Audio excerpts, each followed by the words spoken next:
tutti, benvenuti, io sono Renzo Piraccini, sono il presidente del Macfrut, benvenuti a questo evento che ogni 2 anni caratterizza la fiera Macfrut.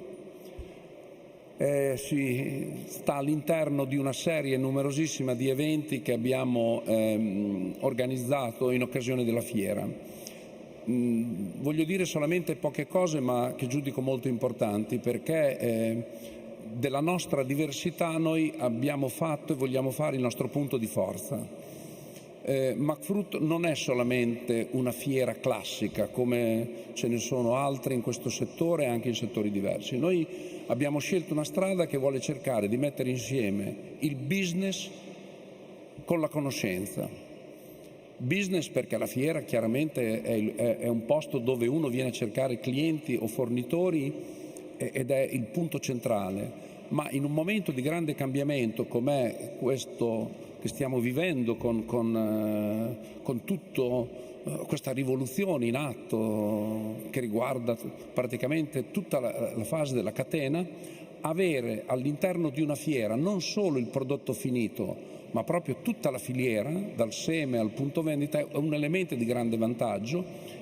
Io credo che diversi di voi abbiano già visitato la manifestazione, però vi invito proprio a vedere soprattutto il padiglione Bologna 3, Bologna 5, dove ci sono le aree dinamiche, dove si può toccare con mano il cambiamento che c'è in atto.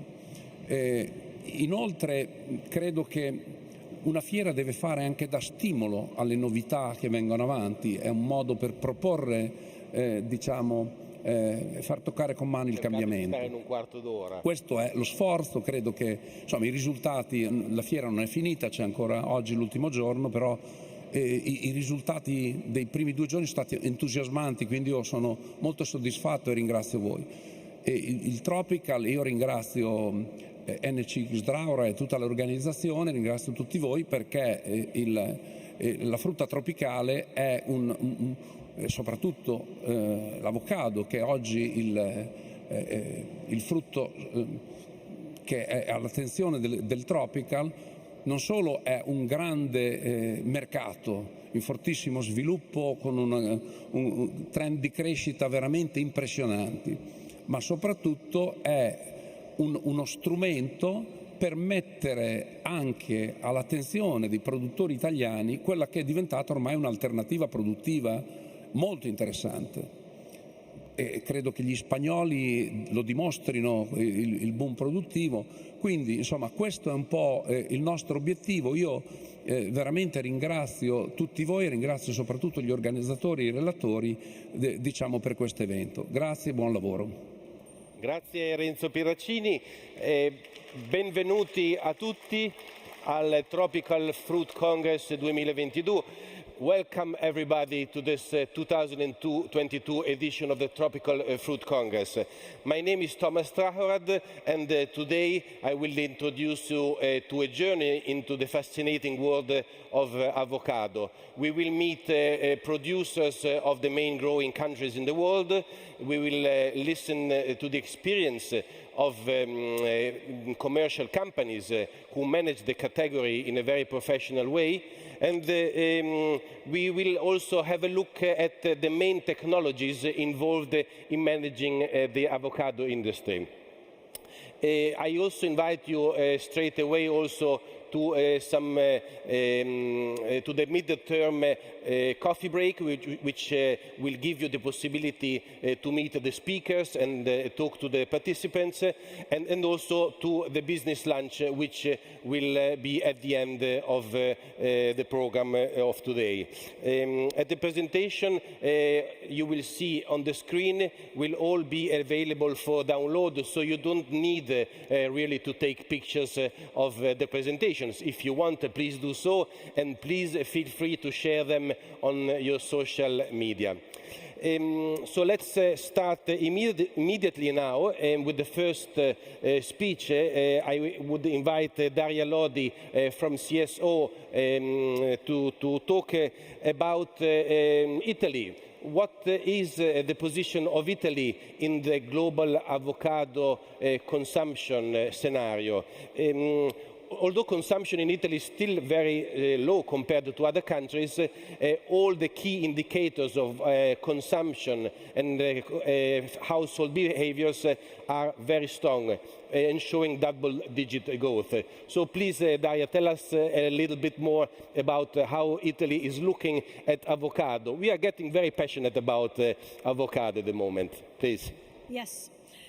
Grazie Thomas, grazie Renzo per l'invito a partecipare a questo convegno. Appunto sono Daria Lodi, faccio parte dell'ufficio statistico osservatorio di mercato di CSO Italy e appunto vi parlerò in maniera più generale di tutto quello che riguarda il consumo di frutta esotica e in particolare entreremo in quello che è il consumo di avocado all'interno delle famiglie italiane. Diamo una panoramica. Nel 2020, dato FAO, nel mondo sono state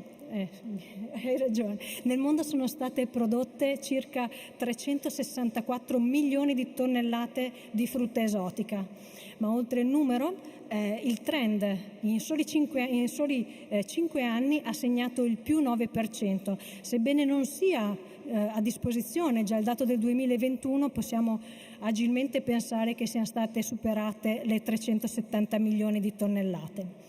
Andiamo a vedere come è composta questa produzione mondiale di frutta esotica. La parte del centrale viene svolta dalle banane e dai platani col 45% delle produzioni, seguita dal cocco con il 17%, mango 15%, ananas 8%, papaya 4%, datteri e avocado 2%.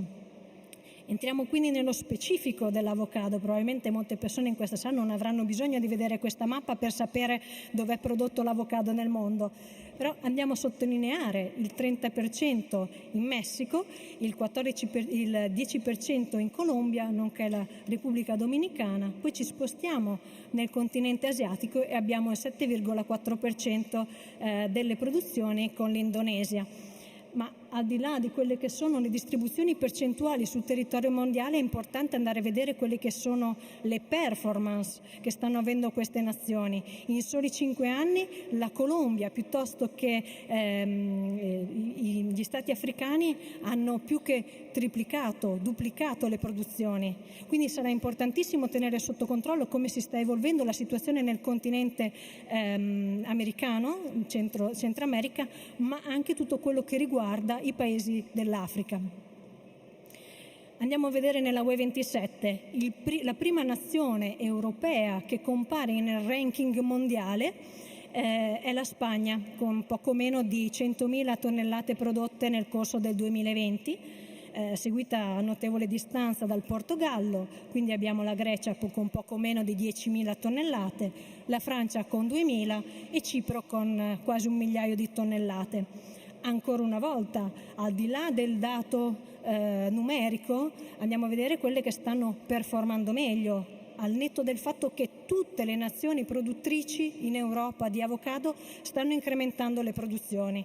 Quella che sta avendo le performance migliori è la Grecia, che segna nel giro solo di un anno, da 2019 al 2020, il più 81% in termini di produzione.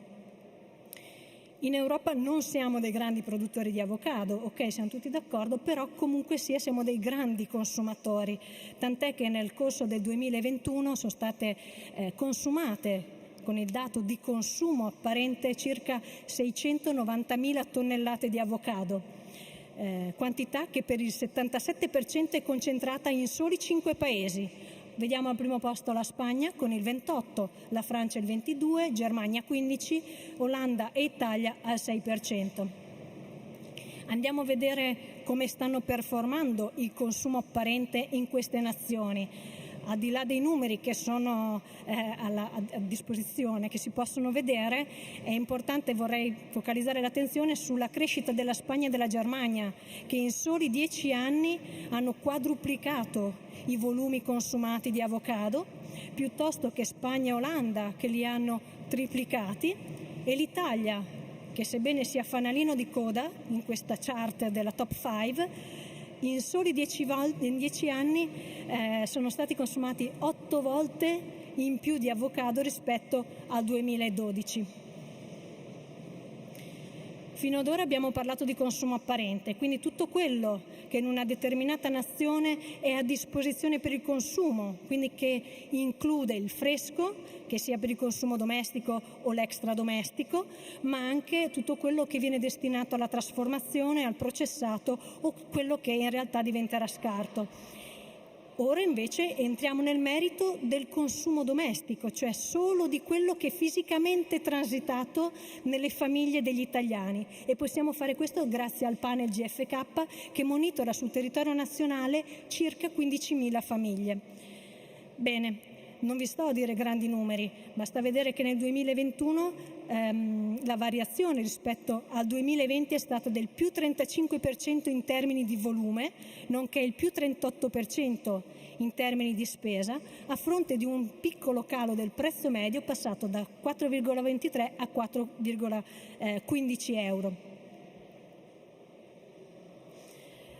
Al netto di quello che sono banane e ananas, che andrebbero molto a affassare questo grafico, questo areogramma, andiamo a vedere nello specifico qual è il peso dell'avocado all'interno delle famiglie italiane. Il 41% appunto è consumo di avocado fresco, seguito a notevole distanza con quasi metà delle quote in meno dal mango, papaya, cocco e tutto un ventaglio di altre specie che non sono ancora decodificate, ma che insieme a tutte le altre che vediamo nel grafico sono in crescita. Tutte le specie di frutta esotica consumate nelle famiglie italiane sono in crescita. Nel 2021 circa 25 famiglie su 100 hanno acquistato almeno una volta una referenza di avocado. Un quarto, quindi circa, della popolazione nazionale ha fatto transitare per la propria abitazione l'avocado, con un volume medio di circa 2,53 kg e una spesa media di 10,5 euro. Anche qui andiamo a vedere la performance in 5 anni, più 69% a volume e più 55% a valore. Abbiamo tutta un'area di non acquirenti di avocado, che abbiamo notato negli anni, va via via restringendosi. Infatti l'indice di penetrazione, questo 25%, non più tardi di 5 anni fa era fermo all'8%. Quindi c'è stato un ingresso molto importante dell'avocado nelle famiglie italiane. E dov'è che sono stati acquistati gli avocado nel nostro paese? Per il 78% l'acquisto di avocado è stato pertinenza della grande distribuzione. Nel dettaglio possiamo vedere la predominanza dei supermercati, seguita dai discount, nonché dagli ipermercati per quello che riguarda la grande distribuzione, e abbiamo tutto quello che riguarda la distribuzione tradizionale, che sono i mercati rionali, piuttosto che i fruttivendoli, sacrificati a un 17% delle quantità. Andiamo a vedere due cose, vorrei sottolineare in questo grafico, nel quale andiamo a mettere il prezzo medio di acquisto in funzione del canale nel quale è stato acquistato l'avocado. Primo, che nonostante fruttivendoli e mercati rionali ambulanti si presentino con un prezzo notevolmente inferiore a quello medio nazionale, abbiamo visto non riescono a avere un'incisività importante per quello che riguarda il consumatore. Seconda cosa, supermercati e ipermercati che nel corso del 2021 hanno visto un prezzo medio di acquisto inferiore a quello di 5 anni fa e in maniera anche, direi, più che mai consistente. Non si sente? Continuiamo, vediamo quello che è invece la tipologia di acquisto che è stata fatta. Per il 72% dei volumi l'acquisto di avocado è stato fatto con merce confezionata e il 72% in merce sfusa e il restante 28% in merce confezionata. Ma anche qui, al di là della composizione, andiamo a vedere chi performa meglio. L'avocado confezionato in termini di volume rispetto al 2020 ha visto un incremento del 72% delle quote. Andiamo a vedere quella che è la distribuzione sul territorio nazionale del consumo di avocado. La quota di maggioranza è detenuta dalle aree del centro e della Sardegna. Ancora una volta andiamo a vedere quella che è stata la performance da un passaggio da un anno all'altro, dal 2020 al 2021, che è del più 74%. Ovviamente questo dato deve anche tenere presente l'anno al quale facciamo riferimento, il 2020, un'annata che ha portato dei profondi cambiamenti, sebbene temporanei, per quello che riguarda l'acquisto di frutta e verdura nelle famiglie italiane. Quindi un anno che è stato decisamente particolare e che ha visto una crescita molto importante nell'ambito dell'ortofrutta. Proseguendo rapidamente vediamo il nord-ovest con il 30%, una variazione del più 33% in termini di volume, abbiamo il nord-est con il 21% delle quote, un aumento del 19%, e infine la Sicilia con il 17% dei volumi e il più 23% a quota. Velocemente vediamo il sud Sicilia, sebbene il prezzo medio si posizioni nettamente al di sotto del prezzo medio nazionale, non riesce ad avere un acquisto molto più importante. Questa la vorrei saltare, che andiamo un po', visto che quei tempi sono un po' lunga. Diversamente da quello che si potrebbe pensare, l'acquisto di avocado viene eseguito per la maggior parte in termini di volume per mano di una persona che ha 65 anni e oltre. Vediamo quindi che c'è un consumo di avocado non solo da parte delle famiglie giovani, ma anche da quelle famiglie, da quei responsabili acquisti più maturi. Un altro dato inerente, quella che è l'età anagrafica, è quella della presenza o meno di bambini all'interno del nucleo familiare nel quale arriva l'avocado. Vediamo che il 23% degli avocado sono stati acquistati in famiglie dove è presente uno di questi soggetti, ma anche qui la cosa più importante è andare a vedere che performa molto meglio questa fascia d'età rispetto questa fascia di famiglie rispetto a quelle dove non è presente un under 15. E infine, sebbene l'avocado ricopra ancora una quantità ridotta in termini di volume per tutto quello che riguarda il biologico, ancora una volta vediamo che è il comparto dell'avocado biologico quello che sta evidenziando gli incrementi maggiori.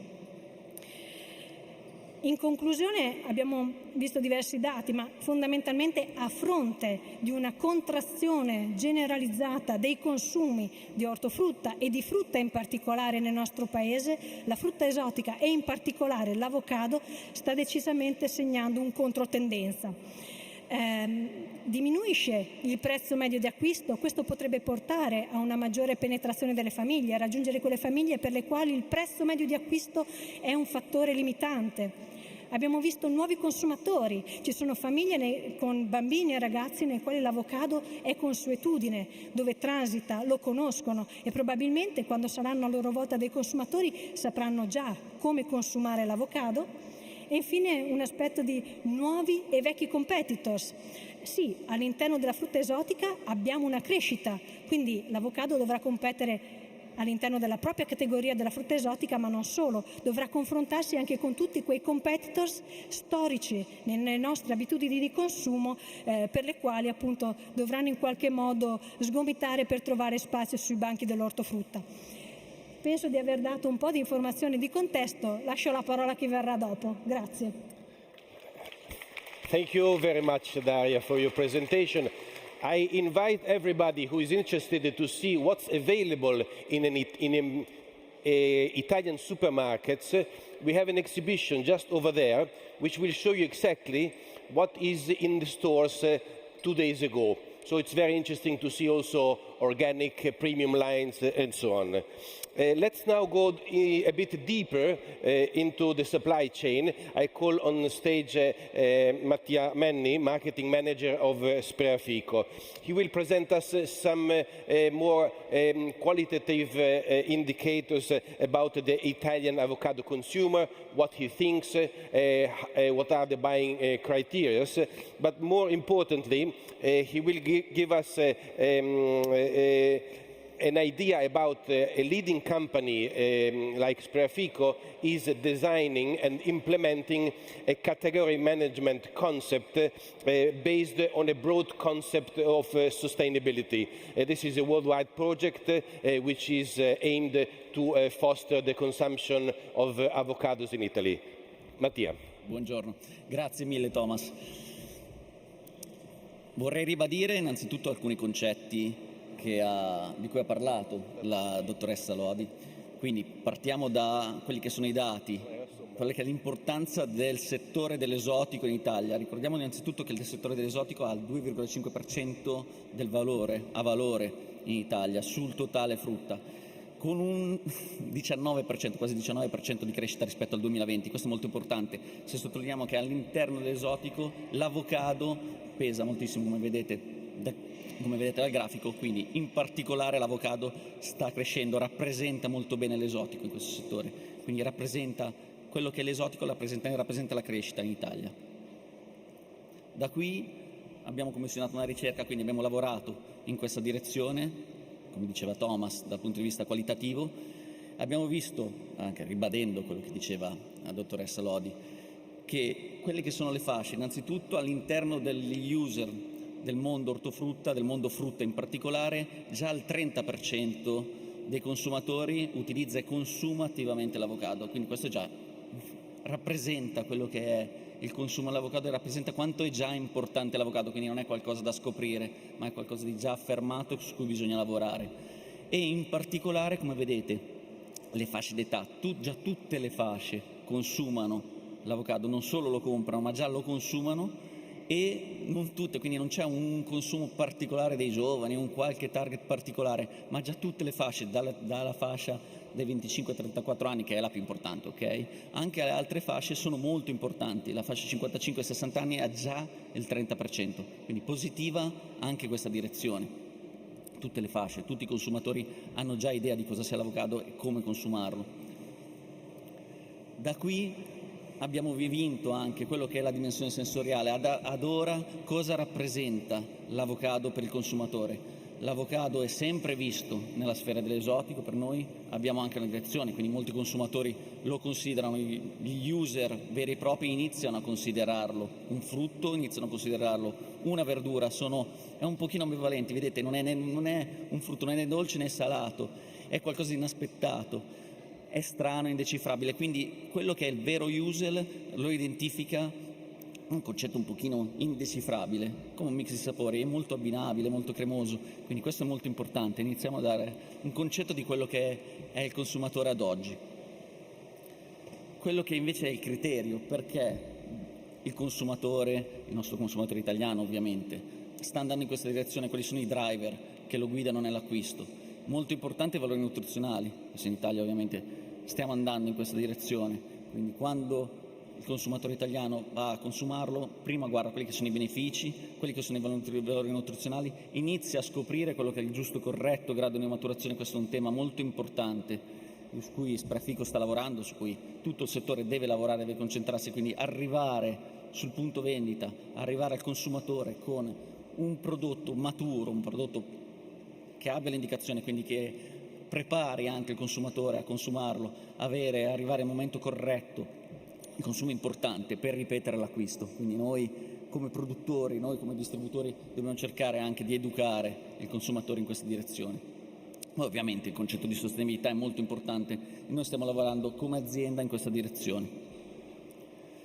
Come filiera noi di Spreafico noi siamo un produttore, siamo un distributore, siamo un importatore, noi copriamo tutta la filiera. In questo senso cerchiamo di avvicinarci al concetto di esotico, cerchiamo di portarci al concetto di avocado in un modo, diciamo, olistico in questo senso. Quindi noi cerchiamo innanzitutto di andare a trovare produttori, a trovare partner, diciamo in questo senso, che abbiano aree vocate, quindi il corretto prodotto nel corretto periodo. Questo è molto importante perché ovviamente le qualità organolettiche del prodotto in sé per sé sono migliori.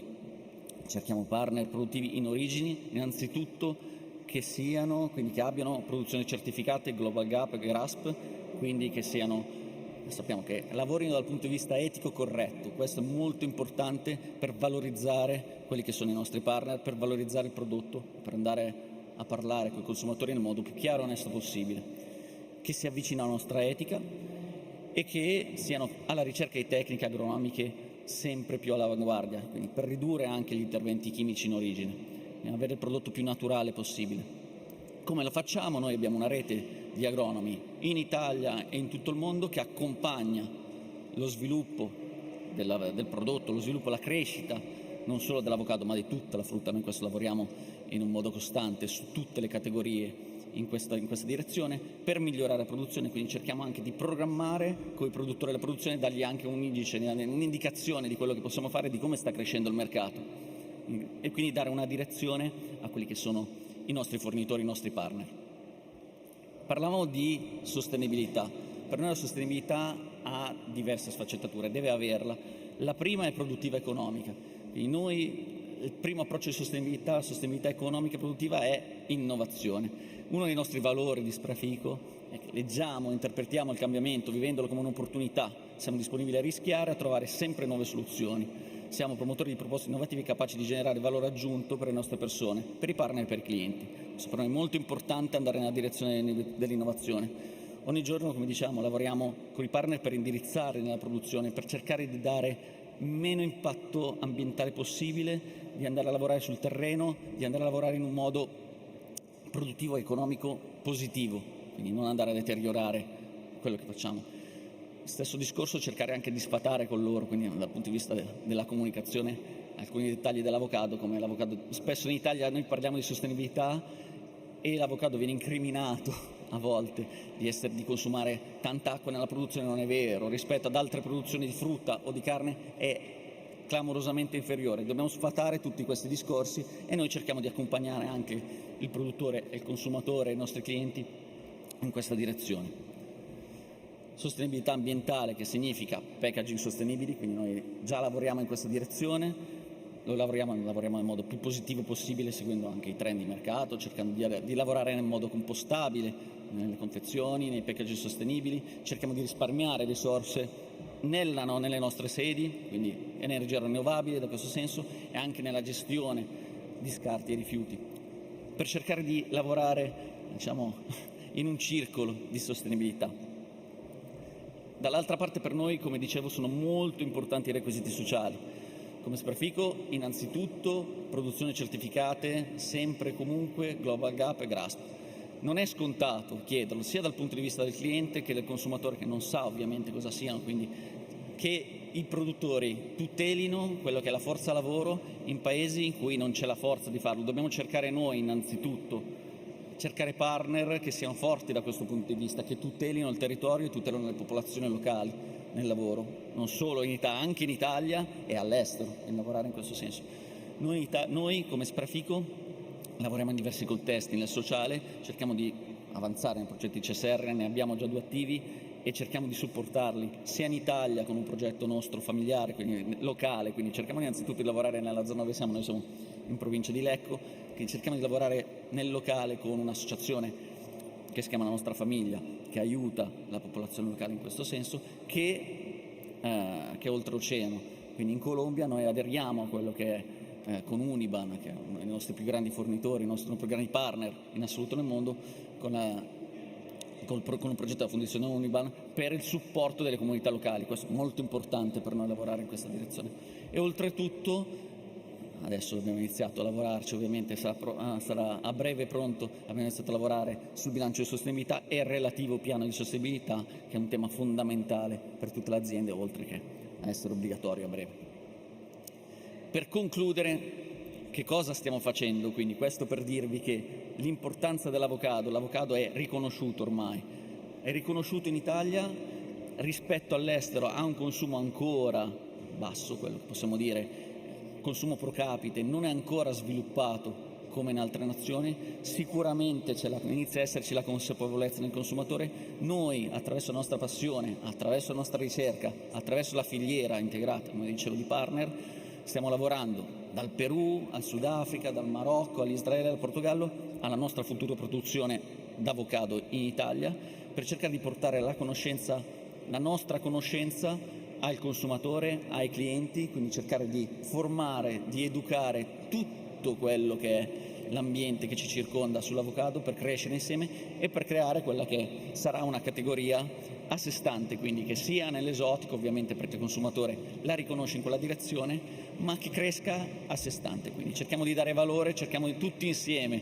quindi tutti insieme siamo seduti qua insieme, di dare valore all'avocado perché ha valore per crescere, alle sostanze, ai benefici, ai valori nutrizionali, per dare quel valore aggiunto al consumatore. Grazie mille. Thank you, Mattia. Very interesting presentation. I invite everybody at any time to raise your hands, make questions, interrupt, whatever you want, if there is anything you want us to talk about. I would like now to welcome on stage Mr. Benjamin Tito. Kenya is one of the leading avocado export countries in Africa. Please, it's your turn, sir. He will tell us about the opportunities for Kenya as an avocado exporting country.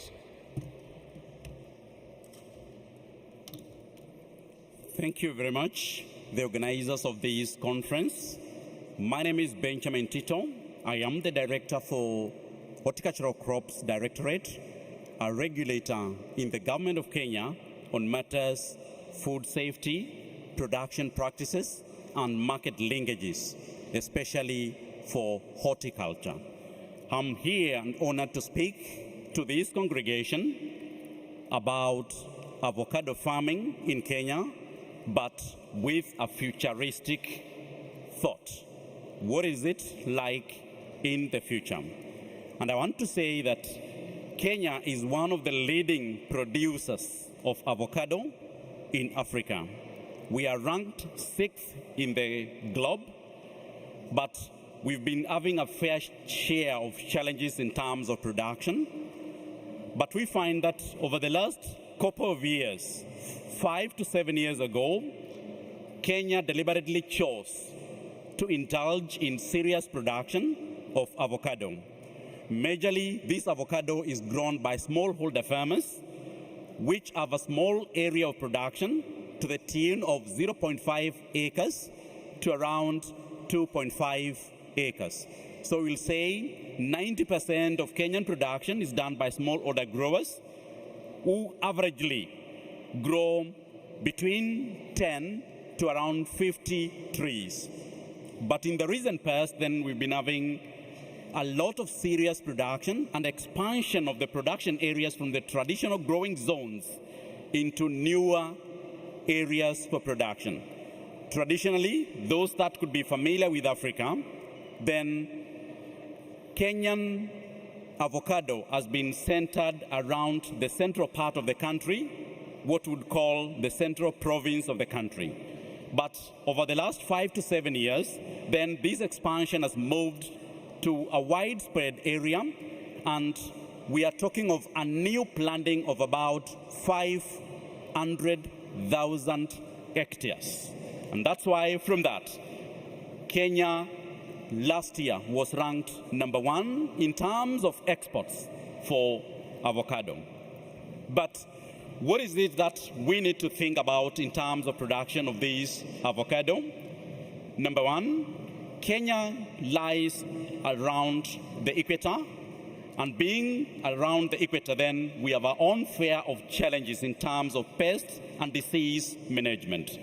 And this is one of the areas that has been put into focus in terms of looking for ways in which we can be able to manage strategically the pests and diseases that we have, not necessarily using chemicals, but through an integrated approach, what I would call systemically the integrated pest management. Notably then, there is a lot of need for partnerships in terms of development of these areas, and here we are talking of technical approaches to these, including the use of pheromone traps, the use of lures, baits, attractants, and anything that can be able to eradicate this. We are aware of the Green Deal and the Farm to Fork strategy, which looks at reducing the inputs in terms of fertilizer use, in terms of chemical usage, especially to the production zones. So here, what we are strategically looking at is interventions that will be able to collaborate and institute changes in our production systems geared towards sustainability. Because again, looking at the globe, that is what everyone wants. That is what the customers want. That is what the planet wants. And we have to be making deliberate efforts to ensure that what we produce then is sustainable, then marketed in the right way so that we can be able to ascertain the production practices geared towards the sustainable development goals. Nevertheless, as we look into the future then, because Kenya is a country enthralled with resources, but we have limitations in terms of water. So here we are looking strategically at interventions that can be used to, number one, get water to the surface, because most of the water is a few hundreds of meters below the surface of the level of water. Two, harvesting rainwater to be able to use it for irrigation purposes. And all these strategically then coupled with the fact that we receive sunshine for close to 12 hours in a day, then the use of solar energy would be the greatest complement to this. Then, soon after harvesting, then we've been able to register between 35 and 50% of post-harvest losses. And this is another area that we need to look at so that we can be able to see the strategic interventions to ensure that what is harvested then does not go to waste. And here I'm talking of investments in cold chain infrastructure. That is what is needed. But you will also be able to realize that because of the labor requirements, and this is coming in again as a component of the Green Deal, which is spearheaded by Europe, but we also need to look at ways in which we can be able to uplift, upgrade our farm labor to a level in which then we can sustainably manage our farm labor, not necessarily putting a yoke on their neck, but being in a way that can be able to live sustainably within the production practices that are allowed all over. Then, as I speak here, then I want to inform you that there are a number of numerous interventions that have been done, both by the private sector in the country as well as the government sector, to be able to put this crop of avocado where it is. Understandably, then, the challenges that do exist have already been enumerated, but we should also be able to understand that there is a lot of strategic intervention, partnerships that we need and we seek so that we can be able to integrate this together for sustained production and sustained marketing of whatever is produced back in Kenya. I want to end, because mine is just something small, just giving you the futuristic portion of what we need to do, then would say a number of things that need to be put in place. And that's why in this, then I would be calling in the investors in this Congress and even elsewhere, because I'm sure this will also be shared, then some of the areas where we need to partner and we need to do a lot of efforts in this area of avocado business, especially in Africa, not just in Kenya, because Africa generally is where we need to look for resources, not in an exploitative manner, but in a way in which we can be able to consummatively then do business in the right way. So one of these strategic areas is the machinery for packaging of our fruits. And here I'm talking of food grade materials that can be able to enhance the quality? That is one area that we need to look at strategically together.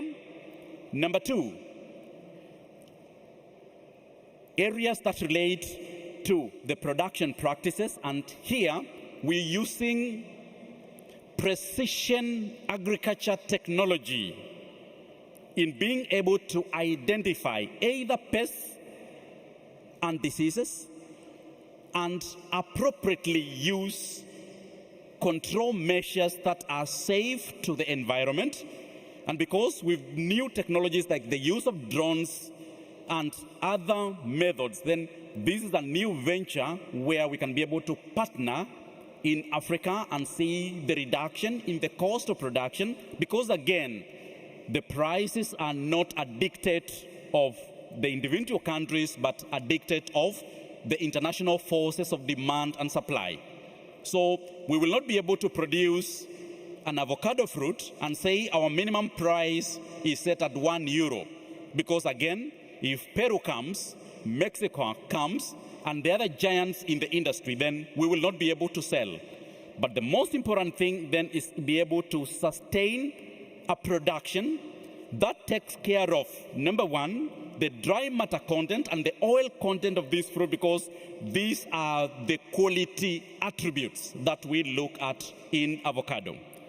And if we are not able then to take care of this, then probably we are able to produce avocado that will not be able to have any prices in the international market arena. Number three, there has been an increase towards the use of avocado oil based on its qualified health benefits. And this is an area, and I want to say that the biggest enterprise, the biggest industry in avocado extraction in Africa is in Kenya. I am not priding in this, but there's a lot of potential that we need to look at to be able to use the second grades, the third grades of our fresh exports, because that is where we can be able to extract quality oil, extra virgin, the virgin oils, and that is what our health requires, and that is what our bodies need. So that is also another area in which we can be able to look at in terms of partnerships and collaborations in that field. Moving further then, the Green Deal ascertains that we have to reduce the chemical usage by about 50% and reduction of fertilizer uses by 20%. This then means that we have to look for alternative ways in which we can be able to manage our soil fertility necessarily to be able to bring our crops into production for quality produce. And what this means is that then there are some companies that I have been able to walk around here and say that they are producing organic fertilizers. This is the time we have these fertilizers marketed in Africa, not necessarily in Kenya, but in Africa. So that is also another strategic area of partnership so that we can be able to see how we can be able to produce. One thing that we must remind ourselves is that because Europe is not able to sustain itself in terms of production and productivity, and somehow we have to rely on our brothers in other parts of the world, not necessarily Kenya, in other parts of the world for production. So this calls then for a global kind of a partnership that is going to ensure then whatever is shipped from any part of the world to wherever it is going to be consumed then meets the minimum requirements for food safety. And this then calls for integrated approach, a lot of close collaboration so that we can be able then to see what it is that we need to invest back in Africa in terms of production. We've been also been having fair challenges in terms of the geographical location of Kenya being in East Africa, and most of the major shippers, the shipping companies, then have to use a long route all the way to the southern part of Africa, then up as we market our fruits into Europe. there is, albeit, a shorter route that we can be able to use, especially navigating through the Gulf Canal and be able to reach into this part of the world, understandably, within a shorter period of time. I can see? Yes. So basically, these are some of the things that we need to do, and I will not continue much because time is limited, but in a nutshell, then, the opportunities lie in Africa for crop production. The opportunities lie back in the cradleland for production of whatever it is that we need to do. And again, geographically, we are positioned to be able to supply some of the best quality fruits around the world. And if we think of investment, then let's think of Kenya. Thank you for listening. Thank you very much. Very interesting presentation. You know that there is a very strong link between Macfrut and Africa. There is a question from the audience. Just a second. I bring you the microphone.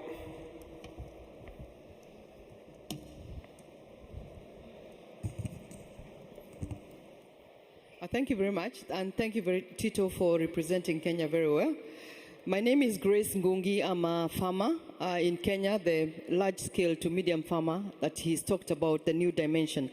A very quick question to Mr. Tito regarding how we are linking ourselves and positioning to be able to supply the market for Italy in particular.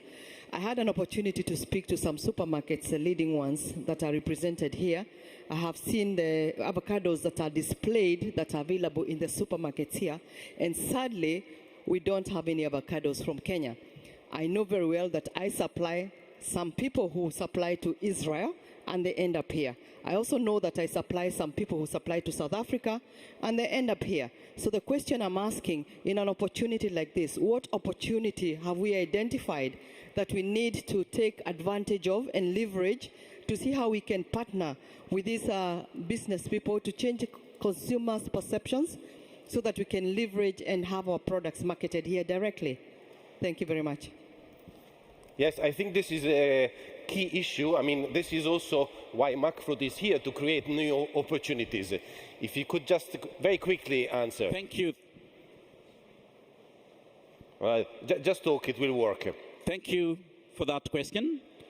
But I want to respond by saying that I did mention that, albeit not in the form of a full answer, but there is strategic interventions that we need to do. Number one is looking for direct routing of produce from Kenya into this market. Not necessarily right here in Italy, but the entire Europe and any other part that we need to do. And already talks are underway so that we can be able to see if we can be able to use sea transport, using not the longer route, but the shorter route through the Suez Canal into this market, because that will cut the number of days by around 9 days. If we have to ship produce from Kenya to Europe through South Africa, we take an average of between 21 and 27 days. If we use the other route, then we are taking a shorter period, reducing by 9 days. Then number two, we also need to do a lot of international campaigns into the markets, because again, nobody knows about the Kenyan avocado. And those that know it from the bird perspective. So we are the agents of change into this. And I call upon all of you then to be able to spread the good word of produce of Kenya, because of course, we are known, not only in the production of flowers, but still the other fruits. Because majorly you'll find that the same farmers that are doing flowers, and I have to remind you that Kenya is the leading producer of the world flowers. So the same farmers that are doing that are also venturing into fruits production. So we need to do a lot of campaigns together, and this is needed. It has started, and we need to move forward. Thank you. Thank you. A key issue of the economic of tropical fruit is definitely post-harvest management, both because of the distances and times involved, but also for the economic impact of waste, which in the production countries accounts for 25% and 60% in the emerging countries. Other key issues are ripening, degreening, so there is a lot of technology involved. And now on stage I have Garcia, which I thank you. She will talk us about the experience of a century-old company who is very active in offering sustainable technologies for tropical fruit management. Thank you. Thank you. Well, first of all, hello everyone, buongiorno. Thank you for giving us the opportunity to be here speaking to you again this year. Let me see. Yeah, it works. Thank you. Right, so my name is Garcia, as Thomas already said, and I head Ziehl-Abegg's food market segment globally. Ziehl-Abegg is related to ventilation technology, and probably some of you will wonder, what are we doing here? I hope that I will be able to answer this question at the end of this presentation. Good, so tropical fruits. There are, according to FAO, more than 2,000, some other sources say 2,700 species, but only, you have seen it in the presentations before, a very little number or a very small number of them are really traded internationally.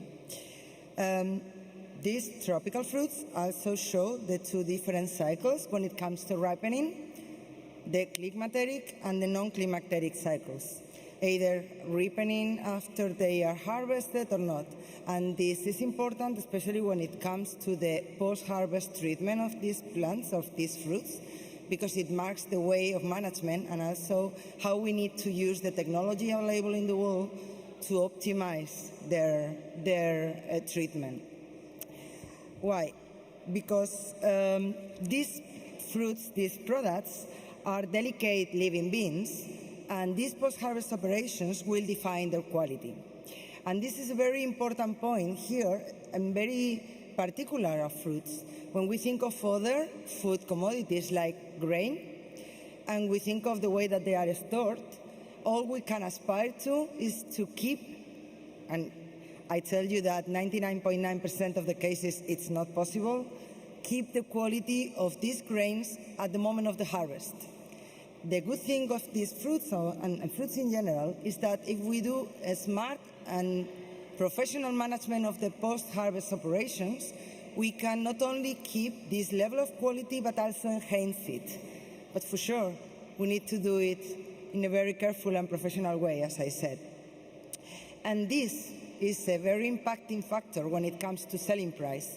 So we are talking about profitability and also sustainability of the supply chain. In any case, losses happen, and this is something we know. Despite the analysis that we have in the market, talking about from 25 to 60% of losses along these operations post-harvest, the reality is that we can have losses from 5% if we do it pretty well to 100%.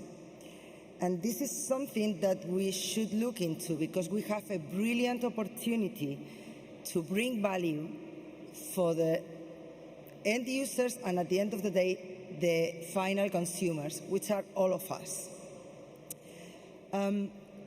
This is the supply chain, food supply chain globally for every sector. As you can see here, we can find different or all sort of different technologies in terms of ventilation here that are absolutely crucial because at the end of the day, air is essential for every post-harvest management. We find axial, centrifugal, impellers, AC and EC motor and driving technologies, different casings. And when we come into the concrete tropical fruit supply chain, then we see the first particularity that is that all of the fans that we find there are axials.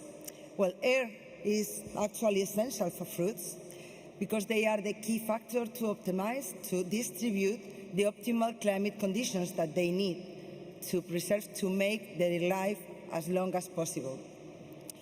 And the reality is that these axial funds are just a question or a matter of cultural, in most of the cases, cultural impact. There are no reasons for this. Yes, we can talk about laminarity and everything, but at the end of the day, one thing we need to keep in mind. Axial funds are always less efficient than centrifugal funds. And we need to be open-minded when it comes to our operations and try to find different ways, because every kind of improvement that we find here will mean a different and an impressive increment or increase of the efficiency and the productivity at the end of the chain. Going into a little bit further into this supply chain and talking about climacteric tropical fruits, I would like to talk about ripening, because it is one really key part of the development. Normally it happens at destiny when the fruits are already in the country where they are supposed to be eaten. And basically we all know that we need to keep a balance between gases, oxygen, CO2, ethylene, temperature, humidity. But the most important thing is the stratification of these conditions, or better said, avoiding such stratification. And the only way, the most versatile way, and the most important thing, the cheapest way to achieve it is through an even and professional distribution of the air, using all the innovation and all the high technology that we have available in the market. Also, I would like to attract the attention on the monitoring thing, because it is, for me, and I think it is super important for everyone, having clear that these chambers are not black boxes. We need to know in every moment what is happening inside. And we need to count on equipment, systems that are able to self-react to these variations. And for that, we need to recur to the technology. We cannot have, for me, I think it is not sustainable anymore to have one person pressing a button to react to the different conditions inside our chambers anymore. At the end of the day, the target is always the same: getting homogeneous batches whenever they are needed and wherever they are needed. And this is what will bring up the value of our product.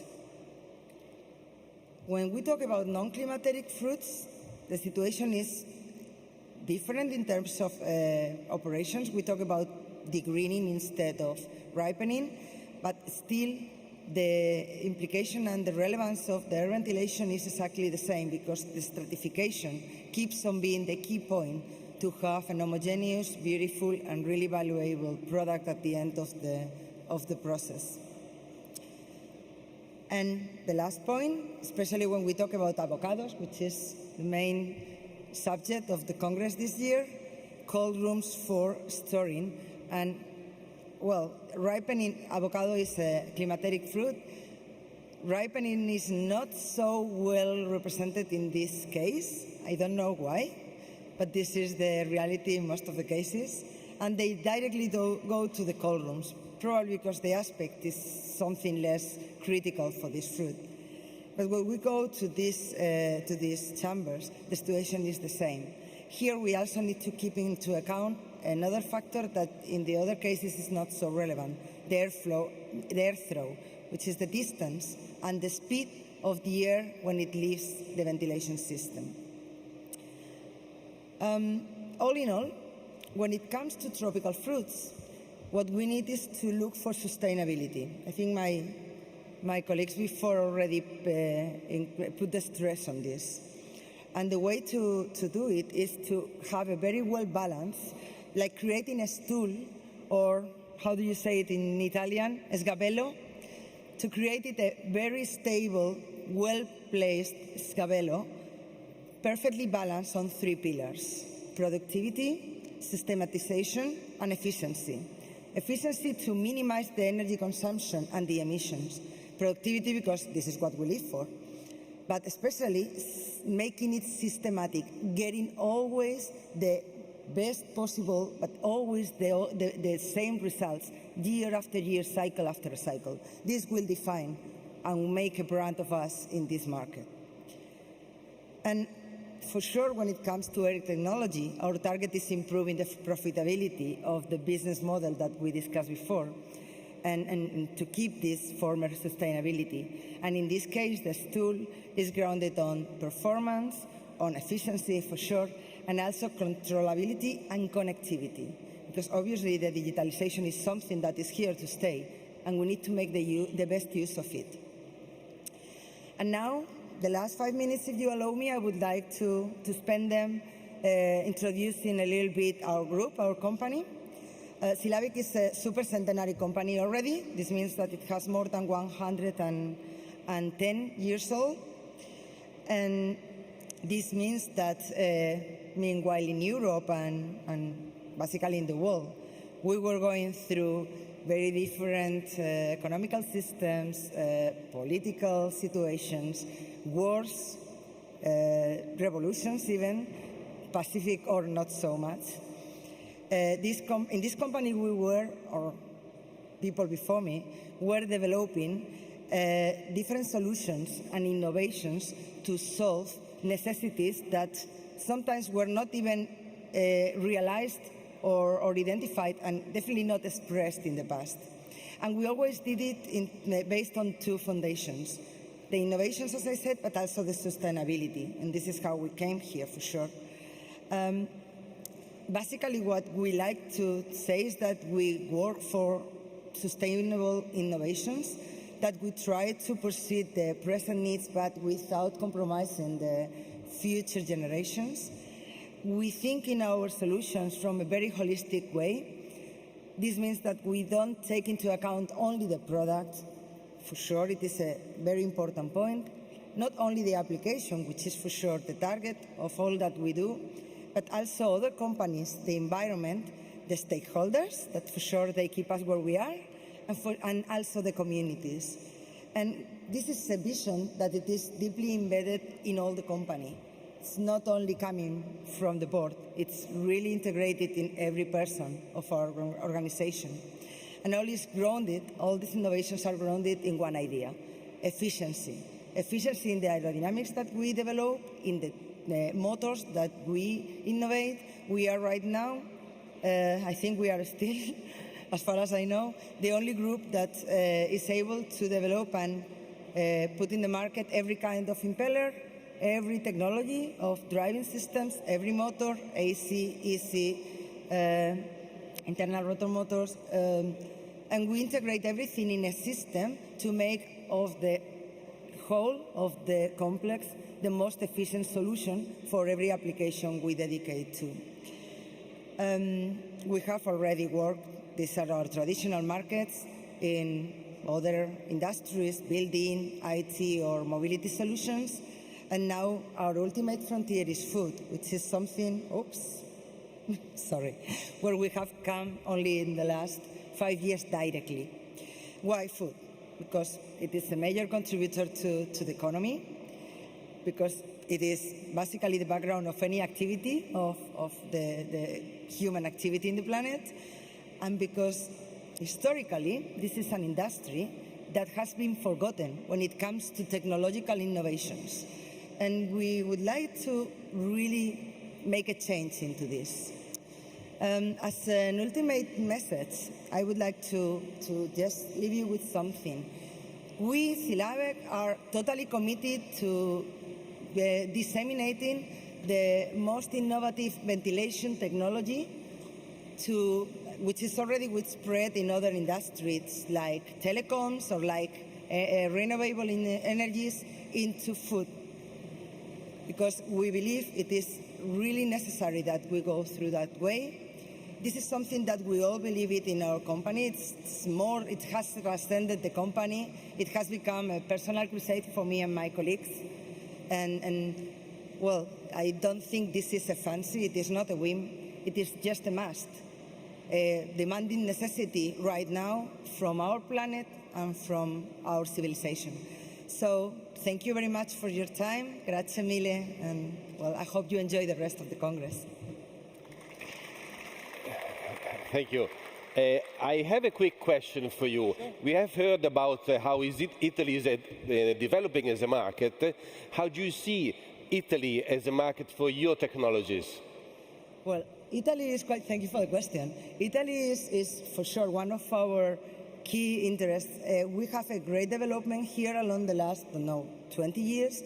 My colleagues here, they have even a production, and they are very focused on refrigeration and more traditional markets. When it comes to food, it is a little bit of a pending subject for us, because as in every country in the south of Europe, and I'm very aware of this, I come from Spain, everything that sounds to investment is like, wow, hold on a minute, do I have to open my pocket?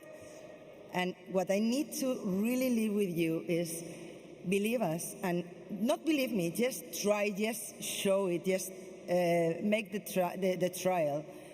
Every investment in our technology, in your processes along the food and the tropical fruit supply chain will pay off and pay the investment, return the investment in less than a year. It's something that we have seen in every single case, every single food application we have come to. So we are really willing to have the opportunity to help any of you to go through this experience. Thank you very much, Paz. I thank you. Angola is an emerging country in the avocado scenario. There are currently over 10,000 hectares available in avocado, and the fruit is mostly exported into Portugal and Namibia. Angola, with 70% of the population below 30 years and 34 million of agricultural land, is definitely a country to look at for investment opportunities. Let me welcome on stage Mr. José Chinjamba from the Agency for Private Investment and Promotion of Export of Angola.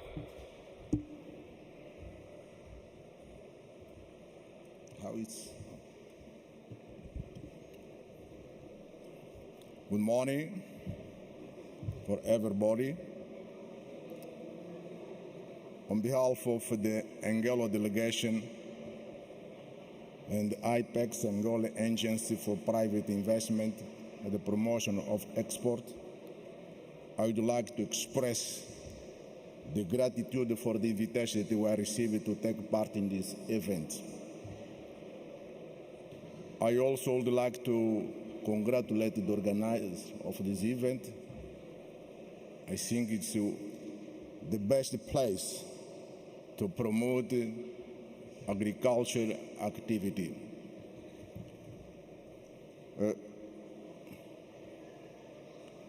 Concerning Angola, as you'll see in the slide, is a bigger country in Africa, is located in South of Africa. Normally when we speak about Angola, or when we listen about Angola, we are referring the oil production. In fact, Angola is one of the world Angolan oil producer. Also, it has a lot of condition, a lot of quantity of diamond reserve. But in this exhibition, we come not to speak about the oil and the diamond. We come to speak about the agro-business, because Angola has a lot of opportunity. It has a lot of conditions to develop agriculture activity. That's why we are come here to invite investors from Italy and from another different parts to invest in Angola. In terms of conditions, Angola has stability, has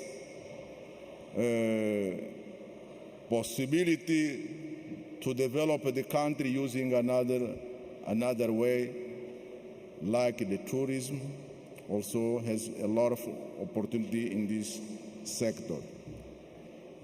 As you see, Angola has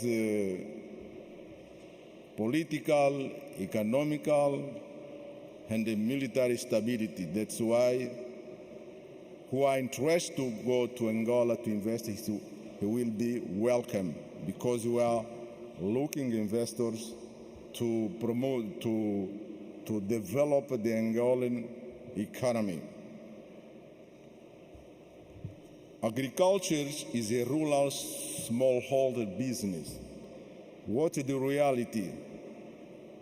Especially Angola, notwithstanding the opportunity that is available, our agriculture is not developed.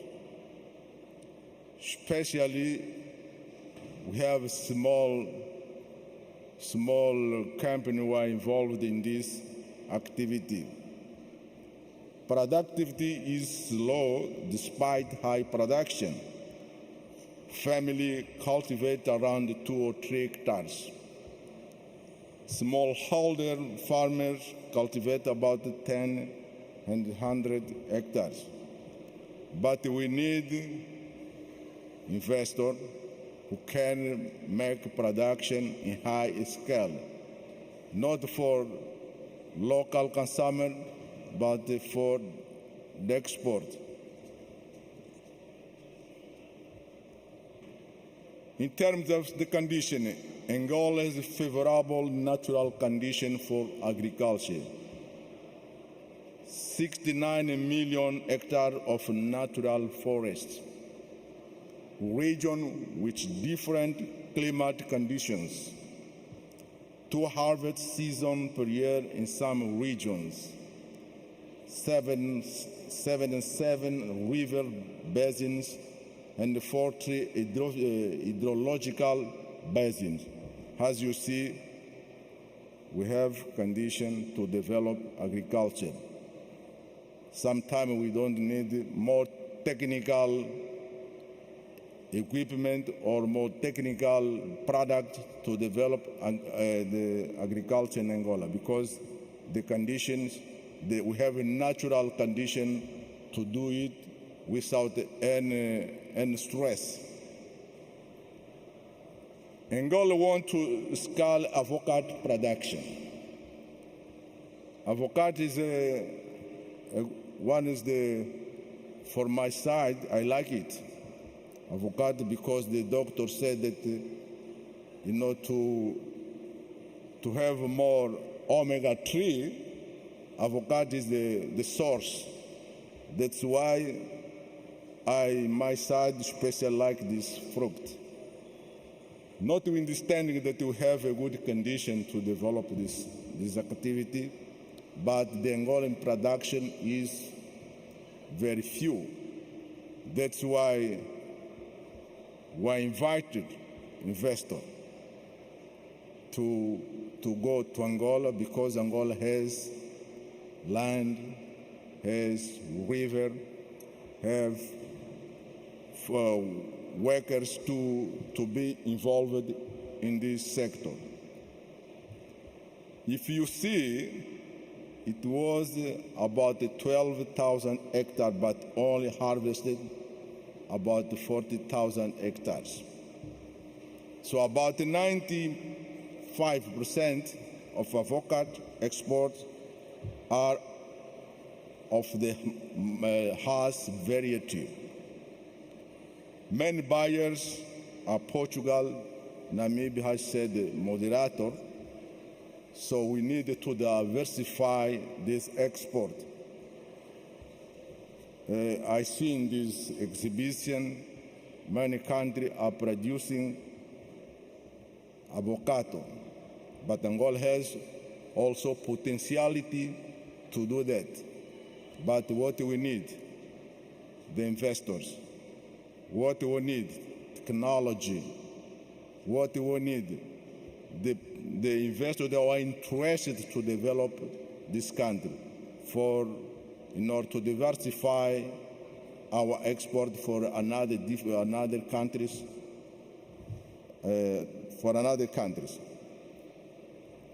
Why invest in tropical fruit production? Angola has 34 million hectare arable land, 2 seasons dry and rain, 7.5 million hectare irrigation capacity,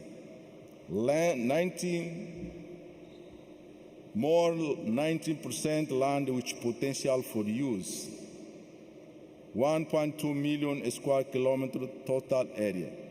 Is meaning that we have a lot of opportunity to produce not only avocado, but we can produce another products because the opportunity is so long. Angola has a great potential for the tropical production.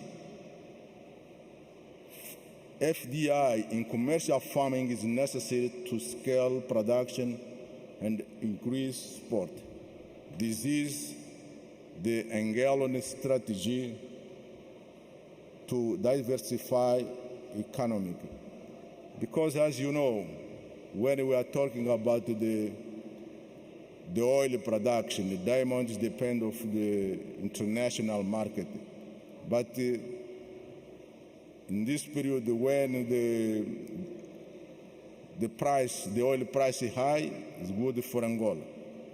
But when it's come down, it's bad. That's why Angola don't want to depend only for the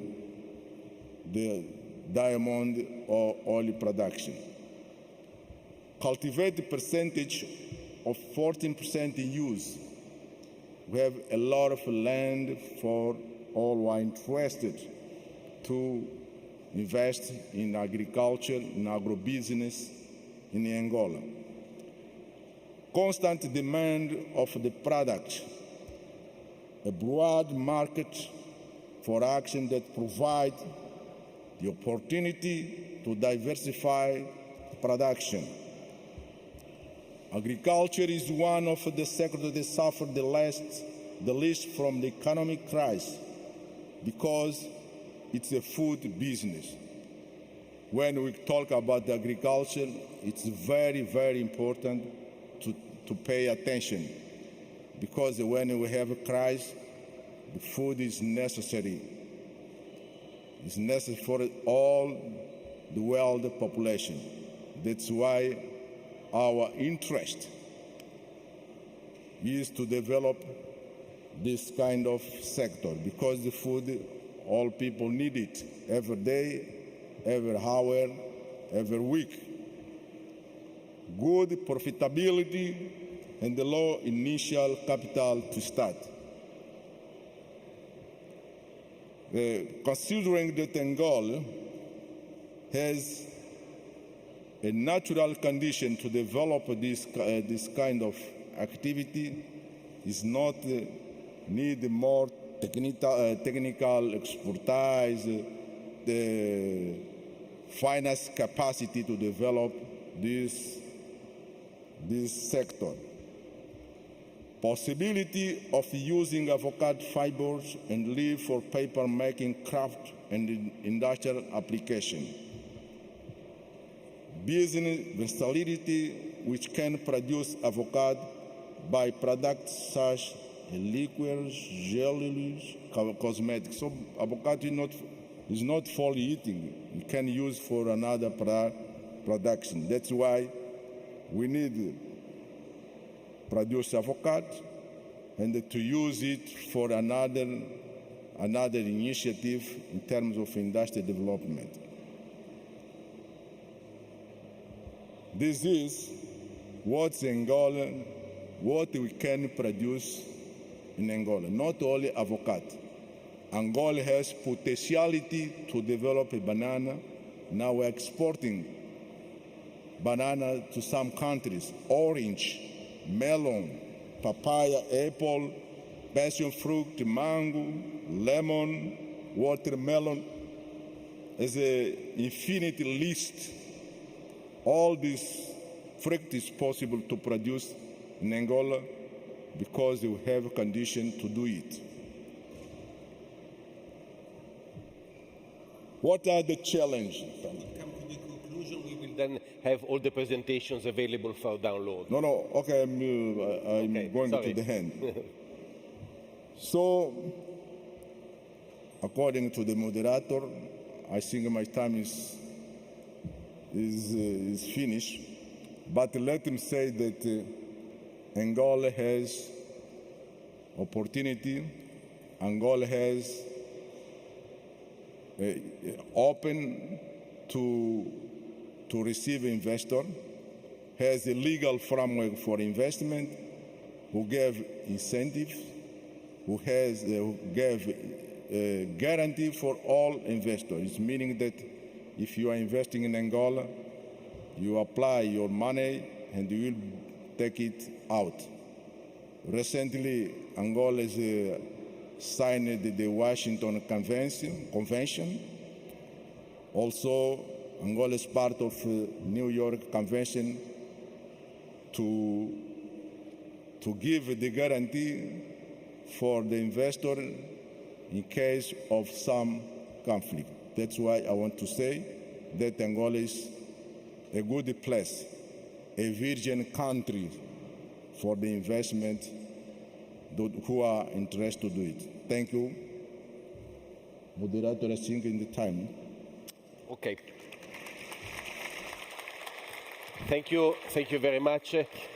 Now it's time for our coffee break. A coffee break is offered and sponsored by Dole.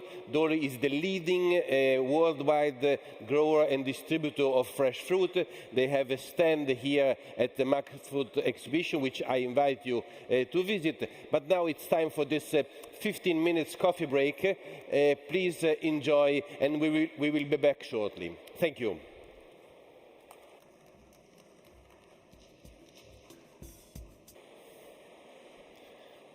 In this second part, we will listen to Jorge Restrepo from Corpohass, Andrea Passanisi from Sicilia Avocado, Therese Brewer from Westphalia,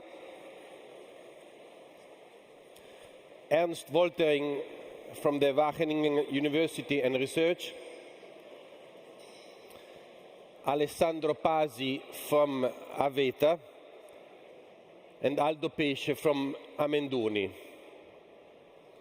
Will you please go back to your seats? We will start in 1 minute. Thank you very much. No.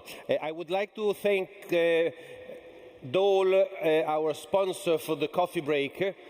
Dole is the worldwide leader in growing and distribution of fresh produce. I would like to thank you, Dole, for the sponsorship of the coffee break and invite you to visit them at their stand here in Hall B3. Colombia, with 10% of the global avocado production, ranks second among the growing countries. The South American country is moving with a precise strategy that covers the main factors of competitiveness, certifications, active management of the markets, and sustainability and promotion.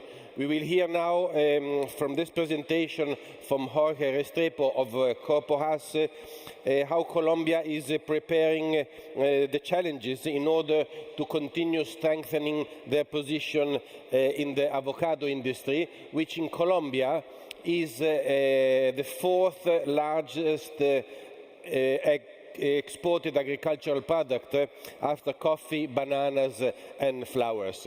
May I invite Mr. Restrepo of Corpohass for his presentation. Thank you.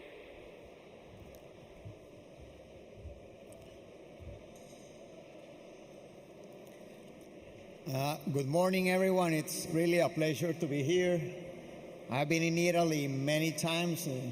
I live in Spain several years, and I was just 2 hours away, so it's nice to be here again. So let's take a very short journey through Colombia, have a very short presentation about behind the scenes of Colombian avocado and to see what's the reality of our country today in reference to avocado production.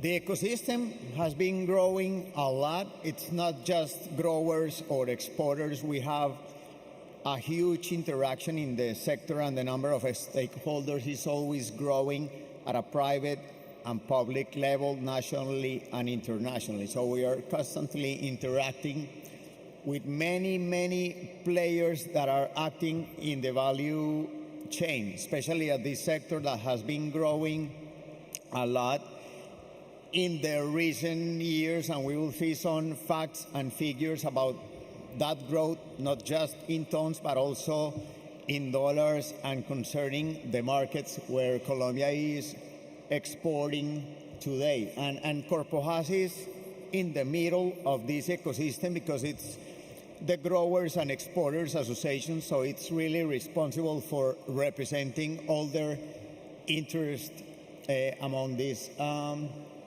stakeholders. As Thomas mentioned, avocado is now the fourth largest agricultural export item after green coffee, which has more than 100 years of history, flowers, and bananas. I think in the middle term, avocado is going to be in the second place. And the amazing thing is that 10 or 12 years ago, it was not even on the statistics. So this is basically a very short history about the evolution of this sector. It's like a rising star within Colombia's economy.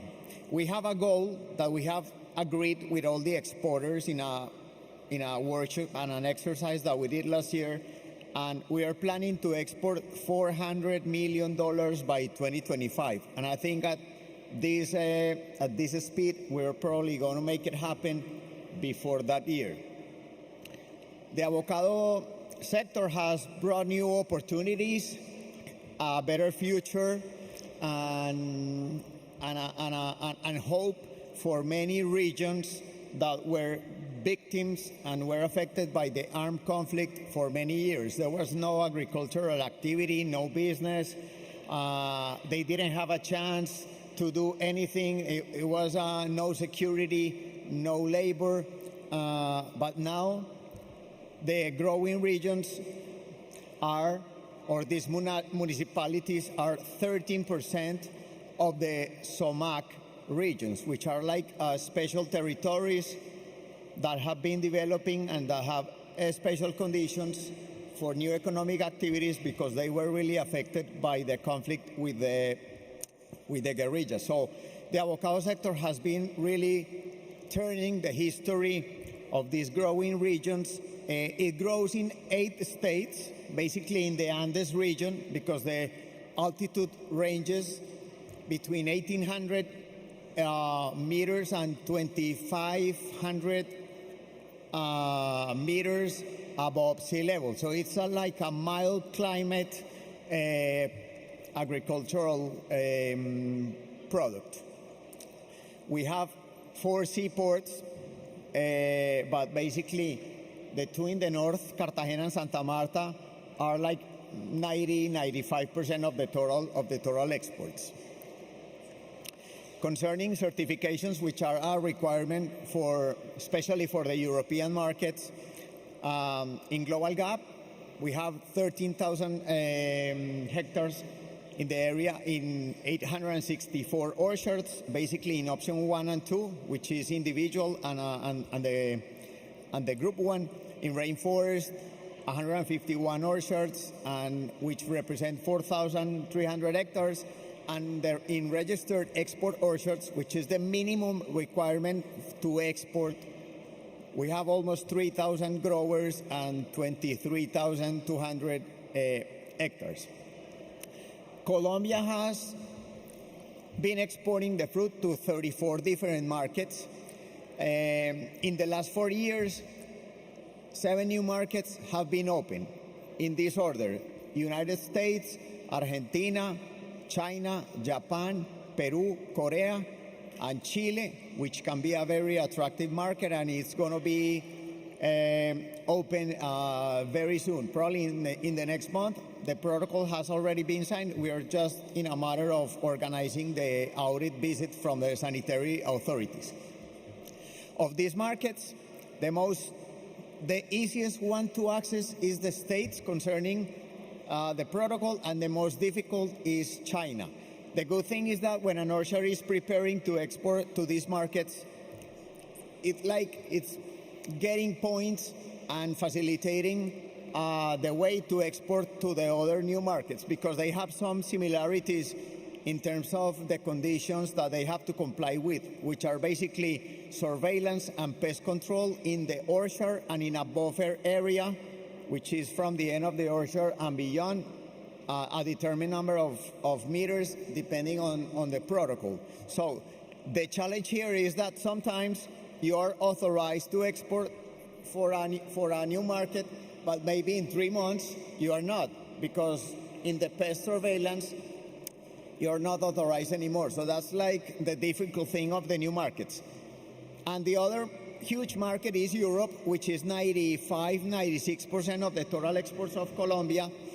And within Europe, UK, the Netherlands, obviously, as a center for the distribution of products to continental Europe, Spain, France, and Belgium make up like 90%.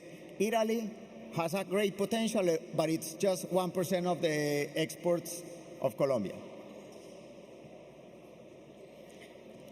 This is basically an evolution.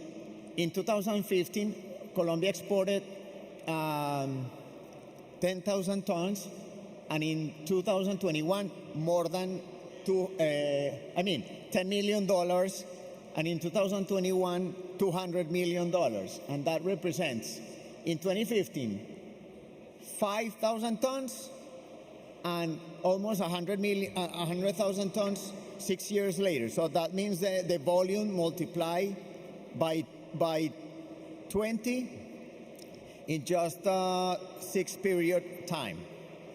We are also working on sustainability initiatives. We are concerned about this matter. We know it's of huge importance for the sector and for the worldwide producing countries, because any negative aspect concerning sustainability affects the image and the reputation, not just from the different origins, but also for the fruit itself. And I am really concerned, because I think in the next generations and in the near future, they will prefer an avocado, not because of the quality or the origin or the price, but they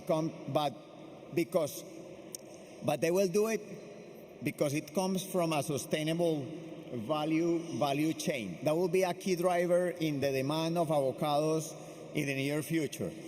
In Colombia, we have created our own sustainability seal. We want to position the seal first in Colombia and then obviously in the international markets.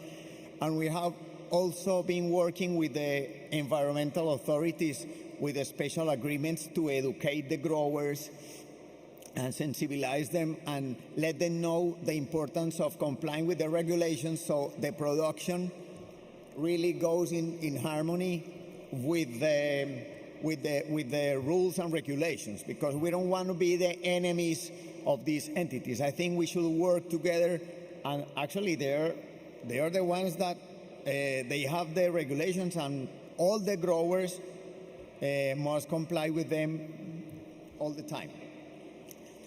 We are also innovating in terms of the logistics aspect. We have created the Persea plan, which is a way to optimize some of the procedures that are transferred from the seaport to the packing houses, where there's an inspector doing all the paperwork for the phytosanitary certificate. Last year, we saved around 5,000 hours in this plan, and 5 packing houses participated. This year, we have the goal that there will be 15 packing houses in the program. And this was inspired in some of the activities that the flower business has with the collaboration of the sanitary authorities, the anti-narcotics police, which is making the value chain and the process more efficient for export. In terms of international promotion, Colombia established the Colombia Avocado Board, which is its commission to promote the origin in the States in a similar way as Mexico has their commission, Peru, Chile, and California. This is to take advantage of an order that created the Hass Avocado Board, which is the organization under Colombia has established its commission, and they get some assessments of 2.5 cents per fruit, per pound. They collect that money and they return, the Hass Avocado Board returns to every commission to 85% of those resources, with the condition that it must be spent on the promotion of the consumption of that origin. At the end of the day, the impact is that all of these commissions and brands working together are creating more demand and trying to make the avocado America's most favorite fruit. So it's really, and it's happening. This is a great effort between the different countries that have established that figure. We have our brand, our website, and any country that has the open market in the States can establish the commission, which is made up of importers, exporters, and the association that represents the growers and the exporters. We are also participating in international trade shows in PMI in the States, for Logistica in Germany. We sponsored the first arrival of our avocados in China. We were present in the 49th Assembly of the Organization of American States, and also in one of the activities of the World Avocado Organization, which I want to tell you now, it's really considering Italy as a great emerging market for developing the consumption of avocados in the short term. Because as they mentioned that this morning in the previous conference, in the first block, that Italy is growing and it has a great opportunity. But it's a very different consumption from other countries in Western Europe.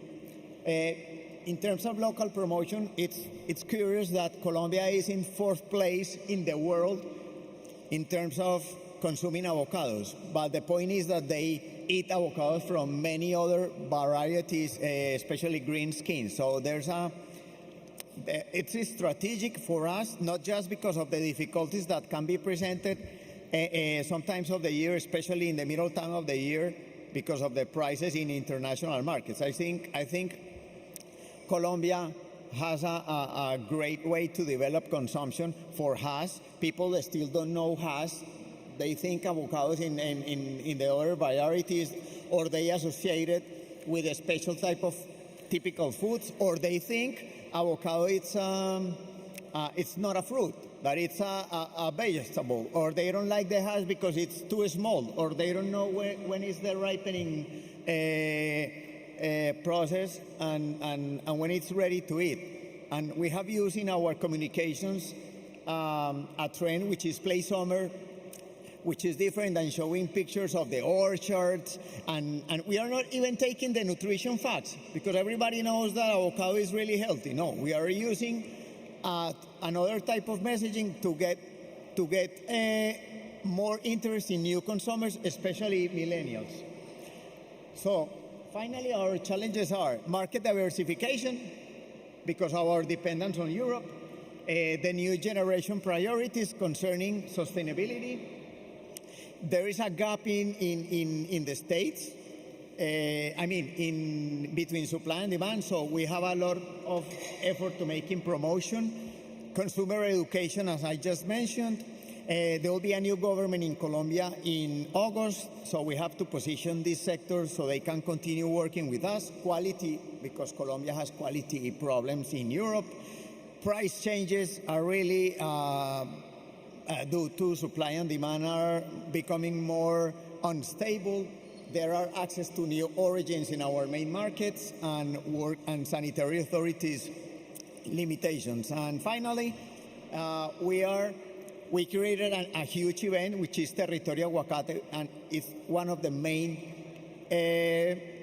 let's say, opportunity for interaction, and especially for the transfer of knowledge for all the value chain, because we think that bringing experts to Colombia from many origins and countries and representative of stakeholders that can impact the knowledge of growers and exporters is great for our industry. Thank you.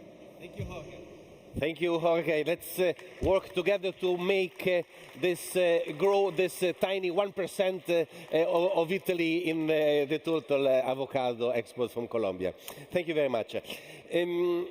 Usually when we talk about the tropical, exotic, this is a concept we often link to faraway places, nice beaches, the blue sea. So something really different, a different culture and something different from what we usually experience.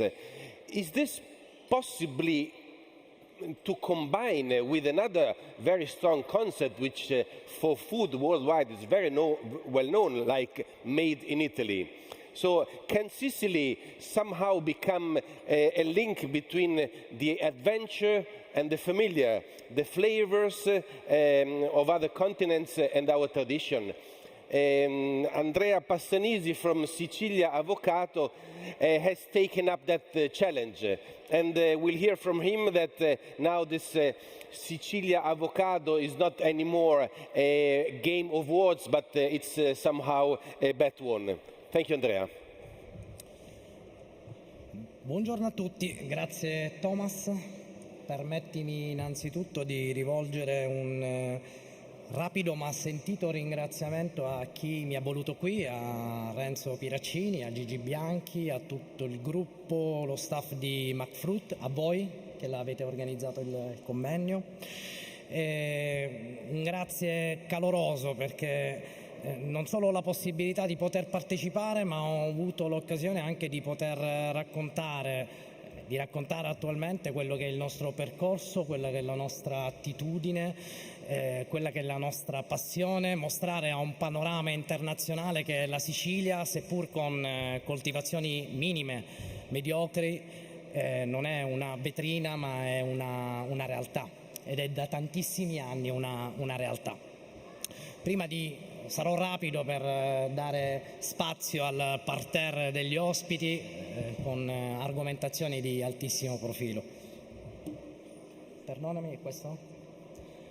Inizierei nel raccontare ciò che è stato, ciò che è Sicilia Avocado, identificando due aspetti che sono essenziali: il territorio e i cenni storici, perché sono la base di tutto.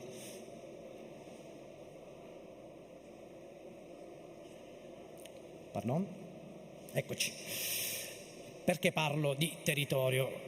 Siamo nell'areale di Acireale e Giare, che sono comuni del capoluogo etneo tra le pendici del vulcano Etna e il Mar Ionio, perché gli aspetti pedoclimatici o la complessità, il complesso delle caratteristiche pedoclimatiche influiscono e influenzano quello che è l'attecchimento radicale di una pianta, quel che è la crescita e la vigoria della pianta. È un aspetto essenziale la produttività.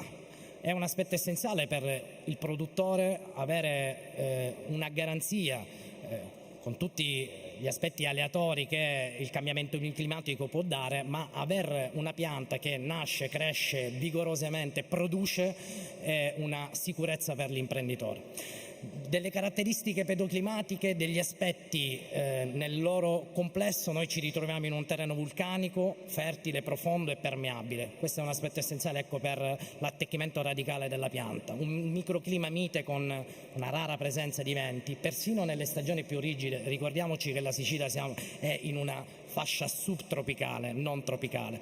Una fascia subtropicale che comprende una minima che aleatoriamente, ma capita, può scendere sotto le zero, una massima, come è successo la scorsa stagione, può superare anche i 40-45 gradi. Ecco, questi aspetti sono essenziali.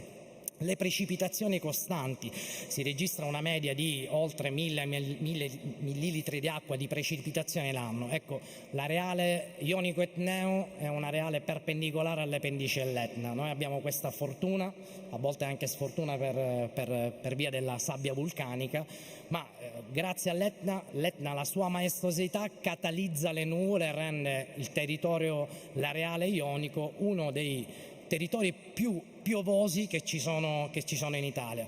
Questo cosa vuol dire? Soprattutto in un periodo in cui si parla tantissimo di cambiamenti climatici, di CO2, di risorse idriche, di dispendio delle risorse idriche, questo comporta che nella comunicazione, nel raccontare quello che è il nostro territorio, il nostro impegno, andiamo a risparmiare l'acqua. Di conseguenza andiamo a risparmiare l'acqua, si risparmia anche energia. Di conseguenza alle tante precipitazioni, alla tanta pioggia che abbiamo un'umidità superiore al 50%. Dobbiamo parlare anche degli aspetti storici, perché molti possono pensare l'Avocado è giovane. Abbiamo piantato neri. No, l'Avocado è relativamente giovane. I primi studi scientifici furono effettuati dal dottor Francesco Russo della stazione sperimentale di frutticoltura e agrumicoltura di Cireale, da qualche anno rinominata CREA. Ulteriori studi scientifici furono fatti e effettuati presso l'Università, la Facoltà di Agraria di Catania e di Palermo. Negli anni 70 e negli anni 80 prendono vita i primi impianti professionali. Quindi cosa succede? Vengono studiate queste colture da illustri professori, tuttora anche c'è qualcuno che ancora produce avocado, vengono studiate queste colture, lo studio scientifico agronomico viene trasmesso all'apparato, al tessuto imprenditoriale. Ci sono stati imprenditori lungimiranti che hanno voluto sfidare quelli che erano i tempi e hanno piantato sempre nell'areale ionico-etneo con un grandissimo successo agronomico e produttivo di conseguenza. Certo, parliamo degli anni 70, degli anni 80, sono passati circa 60 anni dai primi studi, circa 40 anni dai primi impianti professionali. A cavallo degli anni 70-80 i tempi erano differenti, c'era una comunicazione differente, c'era magari un consumo differente. Abbiamo evidenziato, la dottoressa prima di noi ha evidenziato, siamo fanalino di coda. Siamo fanalino di coda in un contesto europeo, siamo mangiatori di avocado, però ancora non abbiamo bene acquisito quella consapevolezza che l'avocado, la nutraceutica può dare. Immaginate negli anni 70-80 che difficoltà ci fossero. E quindi passa il tempo, a cavallo tra gli anni 2000 e il 2007, alcuni impianti professionali, tra cui anche il mio, iniziano a crescere, iniziamo a sviluppare i primi impianti professionali pur con una incertezza commerciale, però magari siamo stati temeriari, magari siamo stati coraggiosi perché piantavamo, avevamo alle spalle un successo agronomico, culturale, un successo in termini di produttività, però sappiamo bene che l'imprenditore poi deve avere da un lato una certezza culturale, una certezza in campo, che la pianta cresce vigorosa e produce, dall'altro la certezza deve essere anche commerciale perché bisogna vendere. Quindi nel 2007 per gioco prende forma Sicilia Avocado, che poi formalmente nasce nel 2013. Formalmente nasce nel 2013 per questioni burocratiche, per questioni amministrative. La visione era quella di portare avanti le proprie tradizioni di famiglia legate all'amore per la terra, a una prospettiva etica, dare un seguito concreto alla lavorazione di terreni incolti. 3 i motivi in particolare che mi hanno spinto e poi successivamente imprenditori mi hanno supportato a puntare tanto sull'avocado. Il primo era il successo agronomico avvenuto negli anni 70-80, quindi già c'era uno storico, si conoscevano i parametri, si conoscevano quelle che erano le caratteristiche e le esigenze agronomiche delle piante. La nutraceutica, un aspetto essenziale di altissimo profilo, perché poi quando si vende, quando ci si interfaccia poi anche non solo con un pubblico commerciale ma con un pubblico privato, parlare di nutraceutica, parlare che l'avocado fa bene, soprattutto non in questo periodo, ma stiamo parlando di tanti anni fa, ha un grandissimo valore, un grandissimo significato, non solo commerciale. Terzo scenario, lo scenario di presentare al mercato, e parliamo del 2007, un frutto nuovo, buono, born in Sicily. Perché questi tre aspetti? Perché io sono dell'idea sempre che quando hai un qualcosa di interessante, qualcosa di buono, perché parliamo di food e ricordiamoci sempre tutto ciò che mangiamo proviene dall'agricoltura, quando hai qualcosa di buono, qualcosa di interessante, il mercato lo si crea. È solo una questione di pazienza, è una questione di impegno e ovviamente di passione, perché è il motore per tutto in questo caso.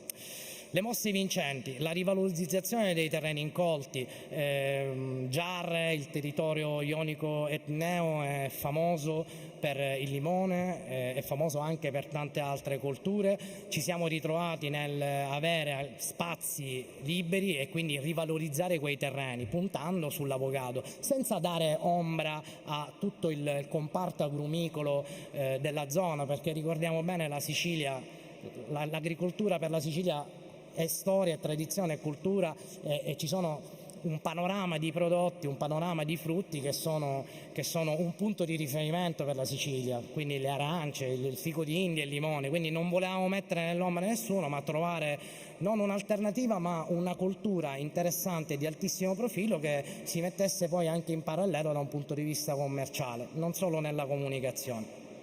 La creazione di una rete con i coltivatori della zona è un aspetto iniziale. Quando iniziamo con il commerciale già era difficoltoso poter posizionare l'avocado, però quando trovammo riscontro con i categori, con un pubblico ancora non tantissimo maturo, ci rendemmo conto che c'erano grandissime prospettive commerciali e da lì aprimmo una centrale commerciale che collegasse poi i vari coltivatori della zona di non solo avocado ma tutto il panorama tropicale che la Sicilia può dare, perché ci occupiamo di avocado, di mango, di passion fruit, di lici, di papaia.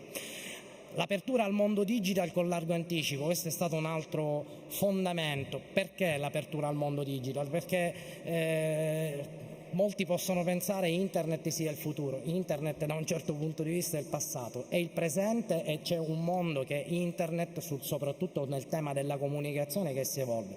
Quando inizi con volontà, inizi con determinazione, inizi tanti anni fa, anticipando quelle che sono le mosse, ti ritrovi anche nel mercato di internet, che è un mercato che è un anello di congiunzione, un anello di collegamento tra il panorama produttivo e anche il panorama commerciale, perché anche le semplici ricerche ormai si fanno su internet, viene semplice. Successivamente la comunicazione, ecco, questi sono delle particolarità. Ogni significato ha una particolare, non c'è un qualcosa che è più importante. La comunicazione per noi è stata essenziale, poter raccontare, poter comunicare quello che era il nostro impegno, la nostra passione, la nostra quotidianità è stato sin da subito un aspetto essenziale, perché io sono sempre dell'idea e molti immagino condividono che non bisogna solo vendere ma bisogna raccontare. Dall'amore per una terra ricca di biodiversità, di tradizioni e di splendori nasceva l'identità di un avocado collegato a un territorio, l'avocado di Sicilia. Questo è stato importante, poter col tempo, e abbiamo veramente investito tanti anni fa sulla comunicazione, poter raccontare quel territorio collegandolo poter raccontare il frutto collegandolo a un territorio e viceversa. Oggi Sicilia Avocado, abbiamo iniziato con le proprie aziende agricole, ad oggi sono presenti 40 aziende agricole nel panorama di Sicilia Avocado che danno energia a Sicilia Avocado. Ecco, su una superficie che è di oltre 150 ettari, una superficie che quando abbiamo iniziato con le proprie aziende agricole, con una prospettiva, con un pergioco, con una con impegno, con una scommessa. A oggi andiamo a rappresentare 40 aziende agricole, non è poco, si può far di più in prospettiva, ma ecco, ci vuole del tempo. La distribuzione nostra commerciale è distribuita, ecco, una torta divisa in fette, in questo caso soprattutto negli ultimi 3 anni abbiamo avuto una distribuzione sul 65% B2B tramite GDO, mercati Italia e estero, un aspetto di cui io vado orgoglioso, quel 35% B2C che è il nostro mercato online. Perché tanti anni fa, oltre 10 anni fa, abbiamo avuto la lungimiranza nel comunicare, nel saperci approcciarci al mondo di internet fondando anche una piattaforma online, che sembra un qualcosa di superficiale, ma è un aspetto essenziale, perché tramite le piattaforme online, tramite internet, tramite una buona comunicazione colleghi virtualmente il cliente, magari gli fai toccare con mano virtualmente il cliente, gli fai toccare con mano virtualmente le coltivazioni del cliente. Dalla pianta a casa il viaggio degli avocado, sarò rapido per un minuto, sarò rapido per rispetto della scaletta, la raccolta, la lavorazione, la spedizione, questi sono gli anelli di congiunzione, ma è una prassi per qualsiasi azienda agricola che poi si interfaccia, o aziende agricole al plurale, che si interfaccia poi con il mondo commerciale, seguendo programmazione, seguendo quelle che sono le stime di stagione in stagione. La raccolta è espressamente a mano quotidianamente, le 40 aziende confeitici, ogni azienda ha un'identità, ha un lotto, un codice fornitore, e questo è un aspetto essenziale per dare centralità all'imprenditore. La lavorazione, vabbè, questi sono il sistema che è ordinario, dal controllo della qualità estetica alla calibrazione, perché seguiamo quelle che è la calibrazione in relazione con sistemi di calibratura elettronica, in relazione a quelle che sono le esigenze di tutti i clienti, perché dalla calibrazione, oltre all'offerta, facciamo anche la maturazione del frutto, l'incassettamento. Passiamo avanti. La spedizione, eccoci qua. Quindi il nostro orgoglio è una filiera tutta tropicale, made in Sicily, e questo è un aspetto essenziale, perché sono l'idea che non bisogna snaturare. Noi nasciamo agricoltori, ci evolviamo a imprenditori agricoli, a commerciali, non bisogna snaturare quella che è la propria attitudine e la propria vocazione. Abbiamo mantenuto fermo quello che era il nostro percorso, limitandoci al tropicale. La comunicazione, collegandola a un brand identity, perché è un aspetto fondamentale, poniamo il cliente nel fare una scelta, ci mettiamo la faccia, raccontiamo la nostra quotidianità, la nostra passione, poi sta il cliente a decidere.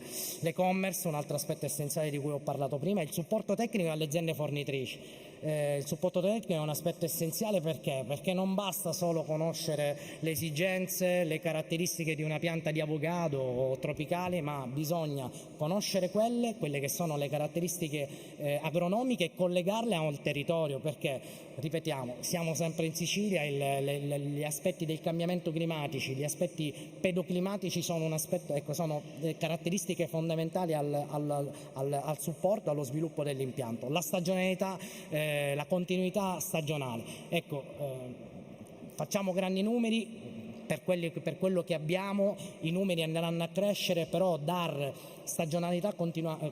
continuità stagionale seguendo quelle che è la stagionalità del paniere dell'avocado, cioè inizio della raccolta a ottobre e termine della raccolta a giugno, per qualsiasi categoria, per qualsiasi commerciale, per qualsiasi cliente, dare questa continuità è un aspetto essenziale. Vi ringrazio, credo di essere stato breve, spero di non avervi annoiato, e grazie ancora per averci dato la possibilità di poter raccontare una Sicilia tropicale che non è una vetrina, ma è davvero una solida realtà.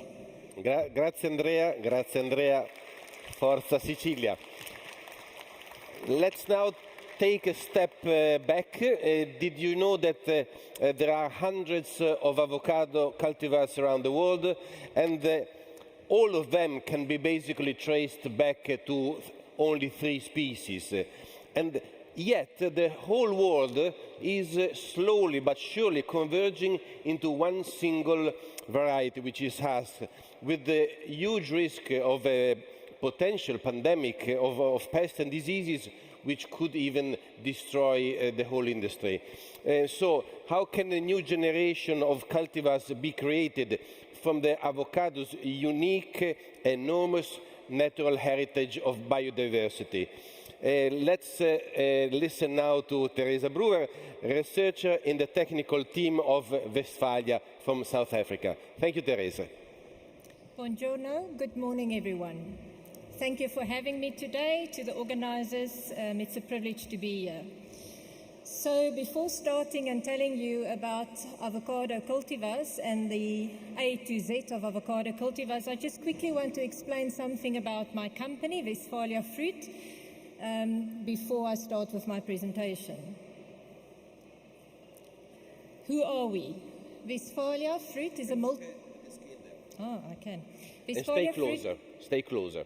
Westphalia Fruit is a multinational company, and we are a leading supplier of fresh and processed produce to international markets.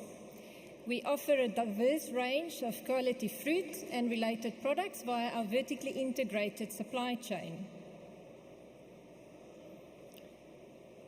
As a front runner in the avocado industry, Westphalia grows, sources and ripens. We pack, we process and market accredited avocados across the globe and throughout the year. We are also seen as a world leader in applied research, dealing with subtropical crops, and the Westphalia I team, of which I am a member, is the largest privately funded subtropical research organization in the world. So, without further ado, I want to carry on with my talk today about avocado cultivars, and I have to start at the beginning, meaning the A of avocados and cultivars. The avocado, as we know it today, originated from Central America and is classified into 3 horticultural races according to their putative origin, center of origin. That is the Mexican, the Guatemalan, and the West Indian races. So why am I telling you this? There's some importance in this. There's a significant difference between the 3 races in terms of climate, adaptability, and also differences in terms of fruit size, fruit shape, the skin's thickness. You can see, hold on a sec, sorry. No, you cannot see the pointer, but you can see that the West Indian variety, for instance, is more adapted to tropical climates, and the Mexican and Guatemalan race avocados are more adapted to subtropical climates. It's also important to note that there's differences, for instance, in skin thickness.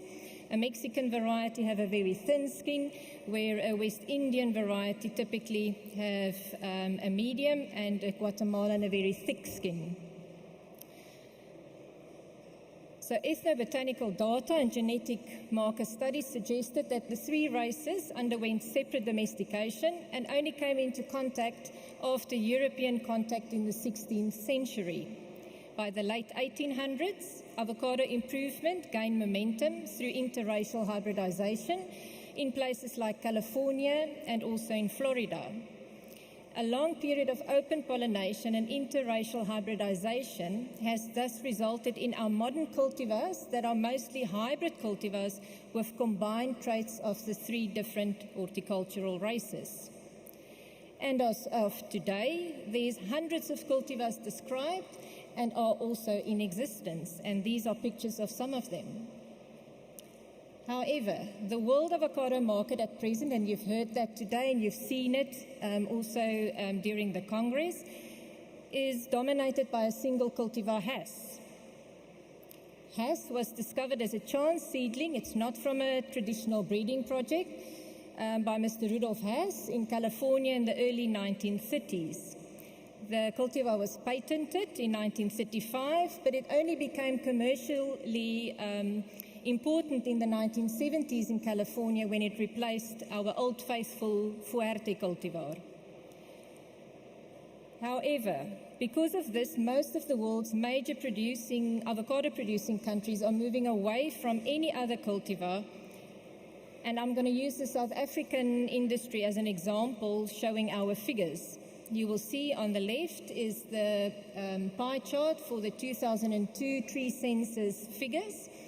You will see that the Fuerte cultivar consisted or took up 42% of the approximately 12,500 hectares planted in South Africa at that time, and has only consisted of 33% of the plantings. 20 years later, the figures looks like this. Has is now almost 50% of all the plantings, and Fuerte is down to 20% of the plantings. You will see that the blue piece of the pie chart, the other cultivars, has now increased and is now sitting at almost 16%. Within that other is many different Hass-like varieties, like Carmen, Gem, and Maluma Hass. So if we group them together with the Hass, we almost sit at about 60% of Hass plantings in South Africa. So this is lending towards a cultivar monoculture of Hass, and we know that a monoculture of any crop carries the risk of pest and disease epidemics as a result of too little genetic diversity within the crop. Thus, we do need a range of properly tested cultivars to rely on in order to have an advantage for the world avocado industry. And that's what I want to tell you about. How do we get there? To that end, Westphalia has been involved in the evaluation of avocado genetic material since the 1970s, and our main aim has always been to find superior cultivars when compared to our commercial cultivars, whichever is available at that time or in the market. And we also want to extend our season for a year-round supply of avocados. But how do we find a new cultivar? It's not so easy, I can tell you that. So what do? We search for and collect promising or even interesting genetic material from all over the avocado growing world. That material is then brought back to South Africa. It has to undergo at least a 1-year quarantine period, and then the material is established and tested under our local growing conditions in order to confirm or determine its commercial potential. Since 2014, Westphalia has also got actively involved with the breeding of new avocado cultivars and not just the evaluating thereof. So let me tell you about the Westphalia I-Team Cultivar Breeding, Selection and Evaluation Program. It's based on 5 different phases, and it can easily take from getting one budstick or planting one avocado seed and growing the tree to actually commercializing a cultivar. It can take you up to 30 years in order to achieve that. Let me quickly take you through the different phases and explain how we do it. The first phase is our seedling screening phase. This phase consists of 7 hectares, and currently we have 7,000 different avocado seedlings in there that are being evaluated. How do we do this? We collect fruit from known maternal parents, so we know who's the mother of the fruit but not the father. The seeds are extracted, we germinate it, we plant them in bags in our seedling tree nursery. Once they're big enough, they are planted out in the field, and we are constantly monitoring the trees for tree characteristics, flowering as well as fruiting. We do an in-depth evaluation of the fruit characteristics, that's external as well as internal parameters. And in this phase, we make a selection on 3 criteria. First is taste, then we look at seed to flesh ratio, and we also consider the skin thickness. Once a cultivar or a selection is promising or was selected in this phase, it will move over to phase 1, excuse me.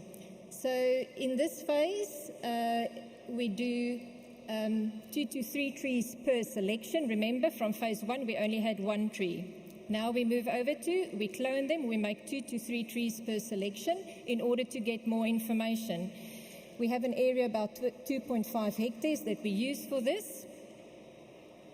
And currently we have more than 100 different varieties in our phase 1 orchard. coming from all over the world, from Chile, from Guatemala, Mexico, the United States, Spain, Israel, Australia, as well as many from South Africa. We look at many different parameters, and this evaluation takes at least 5 to 6 years. We look at the season of maturity, which is very important in order to have a year-round supply. We want early varieties, we want late varieties. We look at the productivity of the tree, fruit size distribution, obviously fruit quality, the storability of the fruit. Can we put it on a ship? Will it be able to withstand low temperatures and be able to ship for 21 to 28 days? We look at natural pest and disease tolerance, and we also look at various tree characteristics. Successful cultivars are moved to the larger scale testing in phase 2. However, we do not necessarily throw away or discard unsuccessful cultivars. We keep them for future use. What do I mean by that? We also look at things like weird and wonderful varieties, which is for specific niche markets. And I think the one example that is nice to show is the Avocado cultivar that has been in our evaluation orchard for many, many years. And in 2013, we launched the supersized Avocado variety in the UK with Tesco's. It created huge social media coverage and very good publicity for avocado in general. On the picture on the left, you will see the biggest fruit that we harvested in 2020, in the 2020 season, and that weighed in just under 2 kilograms. So once it's successful, it moves over to phase 2. And now you see on my picture on the left, we have limited the variation. We've got nice fruit, good size, good quality fruit that we evaluate in this phase. We have none of the bad, horrible looking fruit anymore. The area is about 1.5 hectares big, and now we do 24 trees per cultivar in order to get more information. We establish in a randomized block design so that we can do statistical analysis also. We evaluate again for 5 to 6 seasons, and we confirm all the parameters that we have tested in phase 1 is again looked at.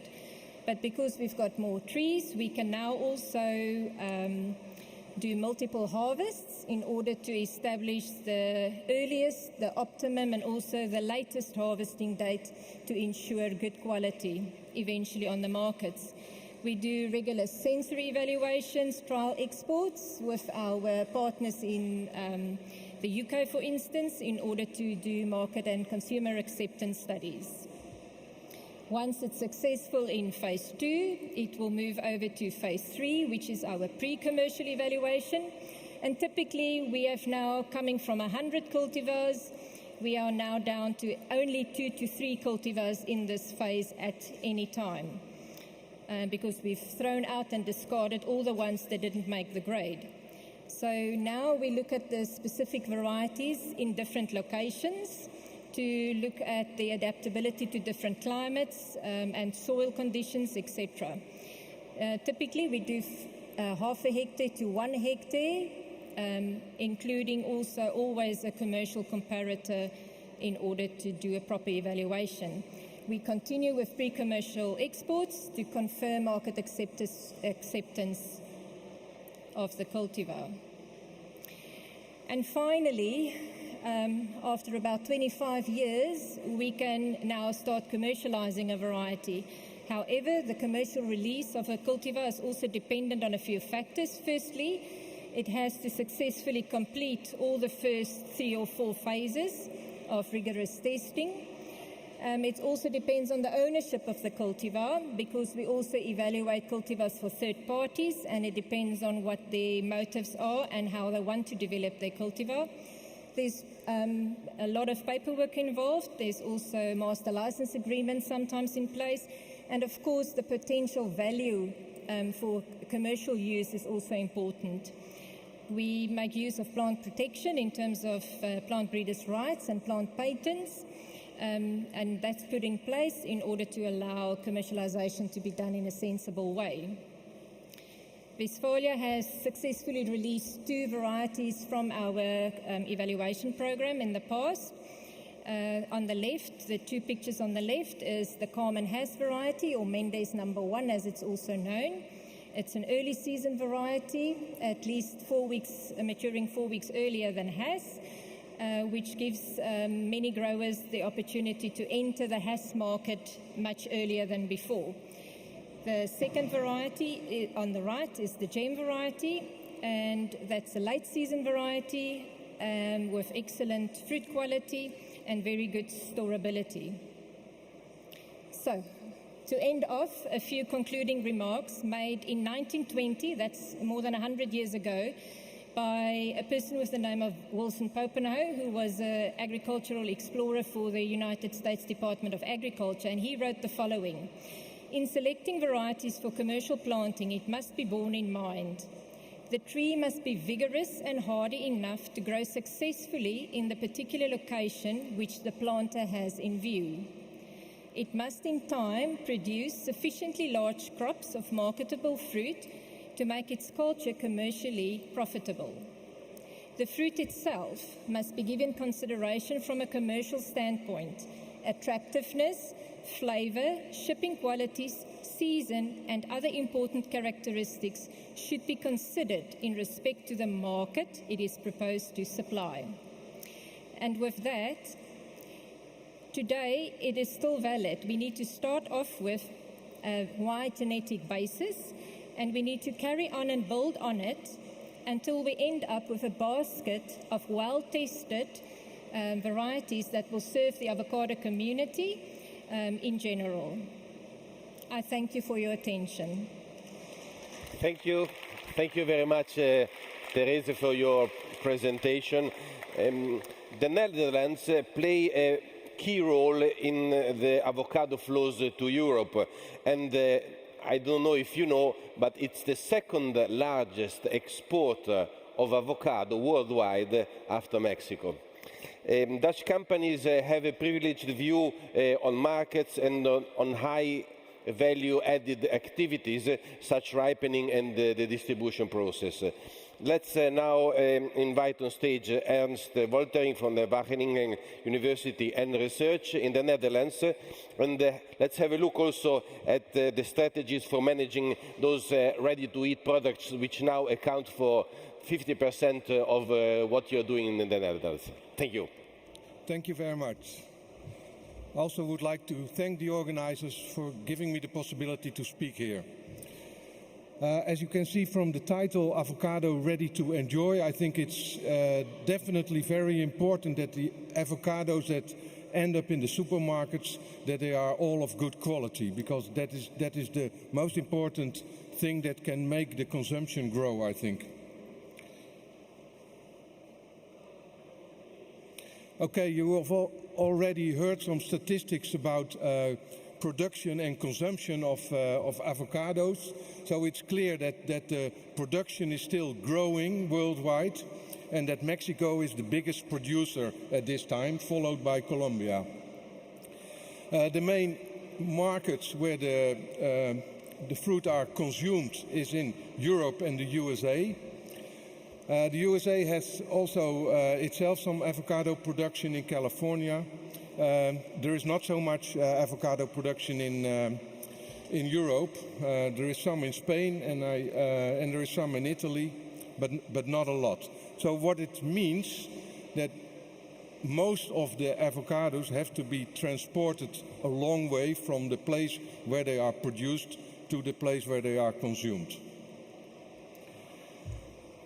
Okay, there are many different varieties of avocados in the world. I think more than 300, but there are only a few that are really used in the global trade. I just heard that there are breeding programs going on to produce new cultivars, which is very good, I think.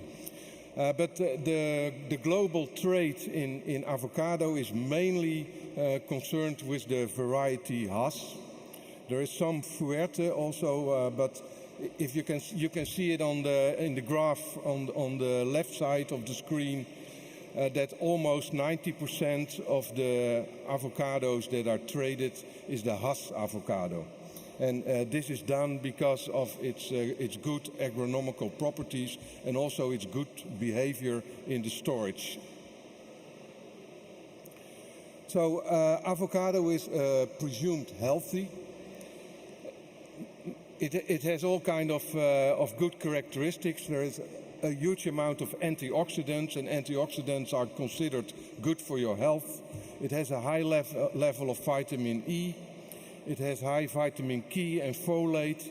It has also a high level of fibers, which is also has been shown to be good for your health. It has a high potassium level, which is good to fight heart diseases. On the downside, maybe it has a high level of fat. Most fruit has only a very low level of fats, but avocado has a high level of fatty acids. But fortunately, most of these fatty acids are unsaturated fatty acids, which are concerned the good type of fat. So it has actually a low vitamin C content, while most other fruits has a high vitamin C content, and it has a low sugar level, like 0.5 or 0.6% of sugar, while a mango or an apple may have 10 or 12% of sugar. So on the whole, it is considered a healthy fruit. And if you compare some fruits and you compare the antioxidant capacity of the fruit, the avocado is on the high end, and only the berries are higher than avocado. So the point that we think it is a healthy fruit is one of the reasons that the consumption is growing worldwide. So we have special diets and recipe books that deal with avocado. Nowadays we have specialty restaurants where most of the dishes contain avocado, and also people now have avocado parties where they do lots of things with avocado. So it was already mentioned, so in the Netherlands we don't have any avocado growing, of course, that's not possible in our climate. But we are we are the second largest exporter of avocados, and that is because we import a lot of avocados and then we export them mainly to Germany and to other places in Europe. So although we are a non-producer of avocados, we are a main trade hub in avocados in Europe. So like half of the imports of avocados come through the Netherlands.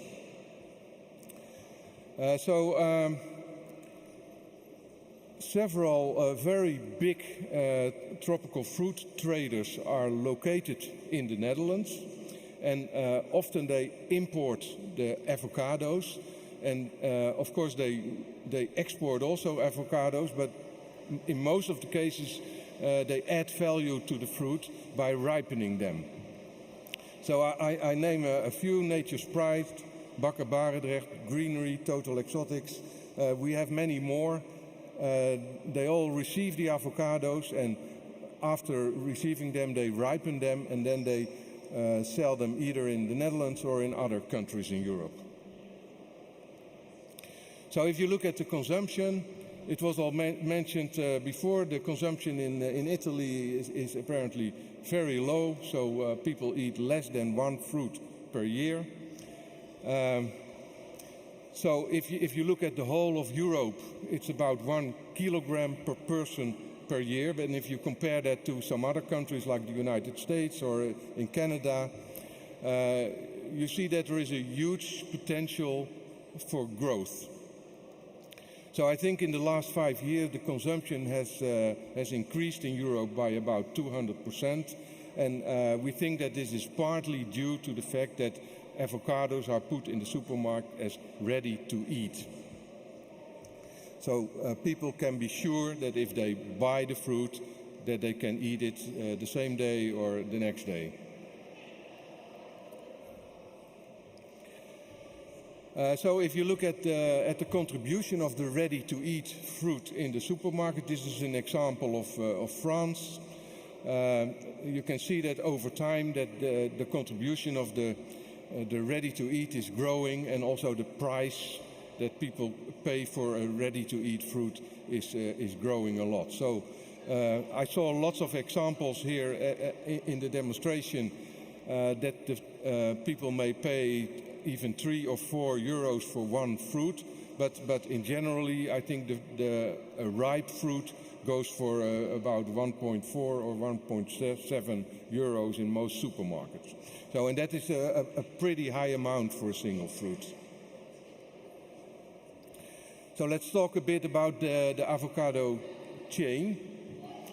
So most avocados are transported overseas in refrigerated containers. Mostly this is done at between 5 and 7 degrees Celsius.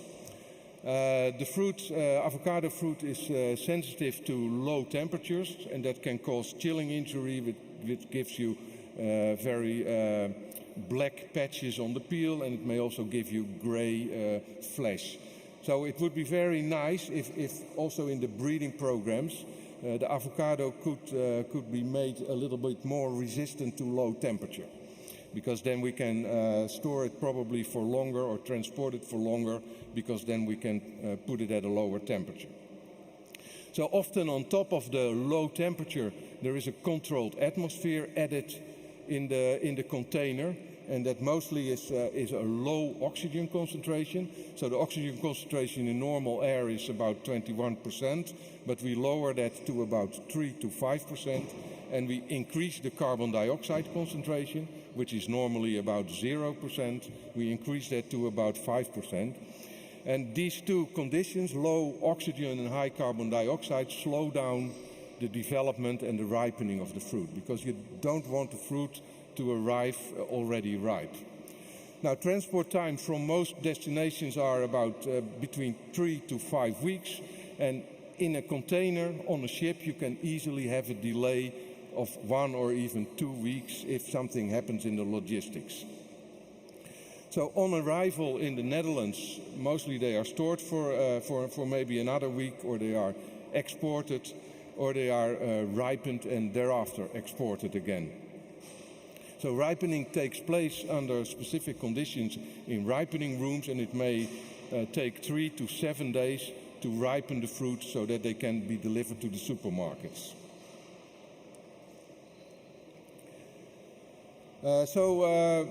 What I could investigate is because people in the trade are not so easy giving all kind of data. But I think that about 80 or 85% of the fruit that come in are ripened, and then they are re-exported or sold in the Netherlands. So, and it's probably, this is from the big trading companies that gave me this data. Probably an estimate is that about 50 or 60% of all the fruit that come into the Netherlands are ripened before they are re-exported. Ripening adds a lot of value to the fruit, but it also costs money, because it costs time and it costs energy, and there is also, in the ripening process, there is waste. And it is a kind of estimate that at least 5%, but maybe even 20% of the fruit gets wasted due to the ripening process. And for instance, because after the ripening process they are overripe and cannot be sold anymore, and they are thrown away. So this ripening, it's important to do that more efficiently, more cost efficiently, and also to deliver a better quality in the end. And that is where our research is focused on in most of the cases. So a big problem of these fruits is that every fruit is different. So every fruit has its own ripening behavior.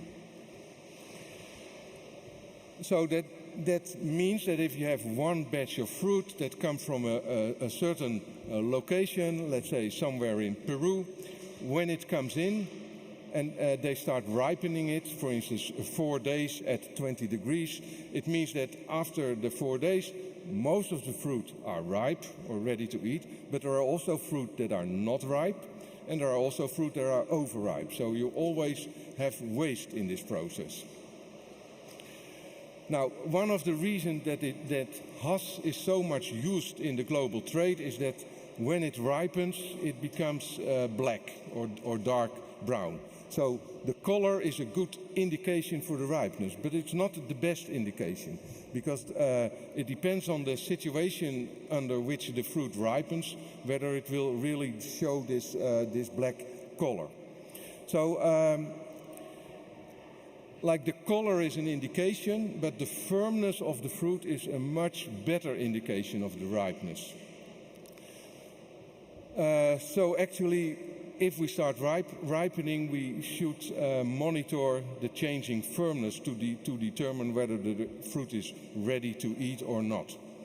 So the dry matter of the fruit is another nice indicator, and the dry matter is an indicator for taste. If the fruit has a high dry matter, it will develop a good taste in the end. If the fruit has a low dry matter, it will ripen and it will become soft, so it will become ready to eat, but it will not be very tasty. So the dry matter is also an important indicator. Actually, we are developing models that can be used by the ripeners to produce fruit that's not even ready to eat, but also ready to enjoy.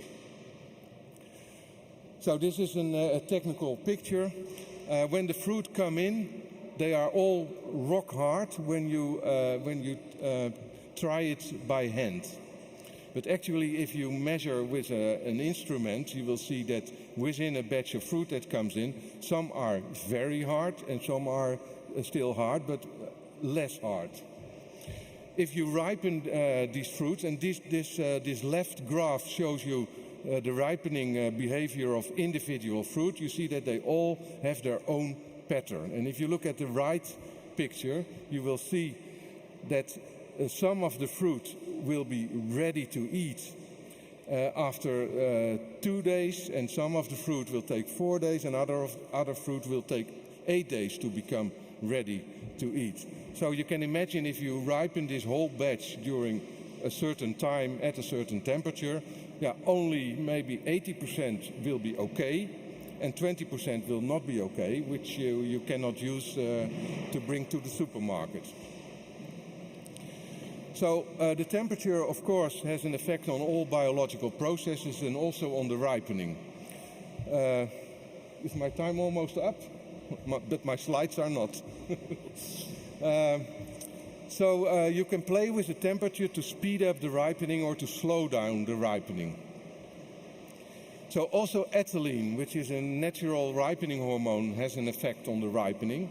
But we found out that the effect of ethylene is sometimes very big and sometimes very small. And it depends on the maturity of the fruit. And it also depends on whether the fruit are treated immediately after harvest or whether the fruits are treated after they have been transported. So the red line in this graph gives you the ethylene production of a fruit, and the black and the blue lines show you the softening and the coloration of the fruit. So the ethylene that is produced regulates the softening and the coloration of this fruit.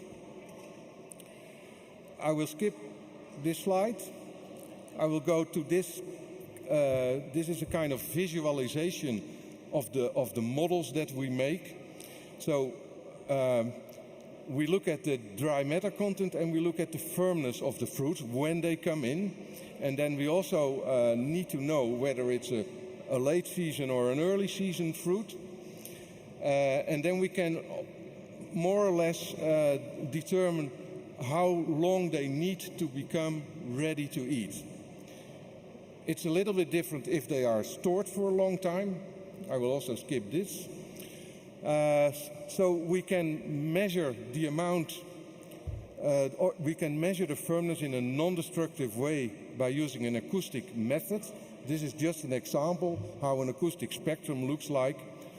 There is a machine to do this because you need to measure every fruit to know the firmness. This is an Innovator machine. There are also other manufacturers that have a similar type of machines. This is a mango which you see here, but it is touched by a measuring head. There are 3 measuring heads in a row. The idea is that the fruit is touched 3 times. It works for avocado and for mango in the same way. And then we know the firmness of the fruit. This is how it works. There is a kind of rod that ticks the fruit a couple of times. And actually this sound which is created by the fruit is monitored by the microphone, and it has a very good correlation with the firmness of a fruit measured in a destructive way. So this gives you a very good indication of the firmness, and the firmness is very important to predict the time when it is needed to ripen the fruit. I think I have one last slide. Okay. So these same machines also often contain a near-infrared camera, and the principle is that you light the fruit, and the light that comes back tells you something about the properties of the fruit, because some of the light is absorbed in the fruit. Now, we did a lot of work to make this work for firmness, and other people already discovered that it works for dry matter. So if you use this near-infrared device, you can measure the dry matter of a fruit. That's important for the taste later on, and you can also measure the firmness of a fruit. And in most machines, these techniques are combined. One last slide, sorry. Okay, so our idea is that you have a batch of fruit, that you do measurements in the fruit, that you make a selection. Fruits that have a high dry matter content can go to a high value segment. They can be ready to enjoy in the end. Fruit that have a lower dry matter content can become ready to eat. And then based on the firmness, we can predict how many days, by which temperature you have to ripen them to get them ready to eat or ready to enjoy. So the idea is to make a selection in good and less good fruit, and afterwards make a selection in fruit that are firm and less firm, and then you can, the firm fruit you can ripe, for instance, at 22 degrees, and the less firm group you can ripe at 18 degrees, and then in the end, after 3 or 4 days, you will have a batch of fruit that is all ripe and can all be sent to the supermarket with less waste. Okay, I didn't show any models, but of course we have all kind of mathematical models to help the ripeners to do this in the right way. In the end, we will have less waste, less variability. We will have a better quality in the supermarket, and that will, I think, boost the growth of the consumption of these fruits. Thanks for your attention. Thank you, Ernst. It was a pity to interrupt you because it was very interesting and very technical data. So you said we must check every single piece of avocado because every avocado is different. So we will hear now from Alessandro Pasi that the most advanced sorting solutions for avocado include vision system based on artificial intelligence and hyperspectral imaging. So what's the state of the art of avocado sorting? Here we are. Good afternoon. I'm going to be quick because Mr. Woltering already spent a lot of good words regarding our company, so I'm going to be fast. Thank you. So, avocado processing system from Aveta. This is not necessary. We are based in Holland. We have almost 60 years old. We have a company also in the US, in Italy, in Mexico, and we have partners worldwide. We offer 24/7 service. We have customers in over 50 countries, and we offer turnkey solution for grade and pickings, fruit and vegetables. So, understanding customers' need, innovating, caring. Okay, talking about interesting things. Avocado. We offer complete packaging from the in-feed equipment for gentle handling to the internal quality sensor, which I think that could be really interesting for every avocado producer, packing and palletizing options, user-friendly and color interface service. Now I'm gonna explain you a little bit more, getting into deep. So that's the feed equipment. It can work dry, wet, it can work with bins, it can work with crates, it can work manually. We have different solutions according to your needs, according to the feeding you need.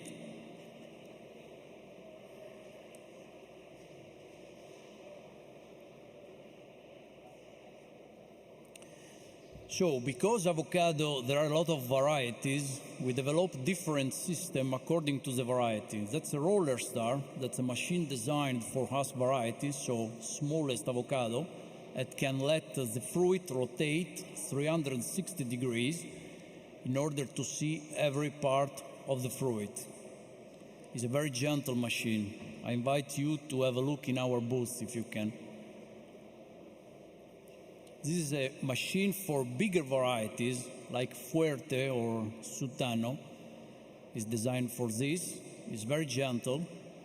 It can carry big avocados, as also papaya. I don't know if somebody works both products.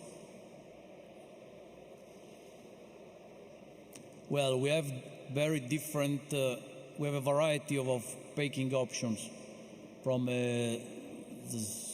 I can say simple manual packing, from packing tables, from entire packing station, big box fillers, crates filler automatically. So the machine is tailor-made once again. So we have the solution according to the customer's needs. You tell us how do you work, what do you prefer, what kind of crates you work, and we're going to design the solution for you. That's a very interesting and delicate system. It's an automatic packing. We call it flex filler. As you can see in the animation, it's very gentle. It lets you really automatic system that you have, of course, labor reduction, and it's much more delicate than humans and than other kind of machine. Nobody's touching the products, so it's a very nice, very clean, and very, very delicate system. So, regarding the vision, which is a very delicate question, we have different options. When somebody needs a machine, do not have to put all the system at the same time. You can start only with a weight system, then you can upgrade to color, size, diameter, internal, external defects, and also the firmness. So we're gonna make the machine again according to your needs. So this is the twin vision. We call it the system for the external quality. You can have, this is interesting, you have some example of what the machine can detect. This kind of defects you can see is carrying lenticel, sunburn, anthnocosis, stem and rot, mechanical damage. We see this through a hyperspectral imaging using artificial intelligence, deep learning through neural network. If you have different defects, we can see also. We just have to have a look, and we can teach the machine what defects you need to see, and we're going to develop the system. This is the most typical. This is how the machine can see the fruit in hyperspectral. There's a differentiation between the skin defects through the skin decay, different sorting borders to defects and decay. Of course, this is something that I'm telling you quickly, but it's if you want to get deep, you can ask me later more information. Classification by color, by dimension. You can see here different color, different dimension.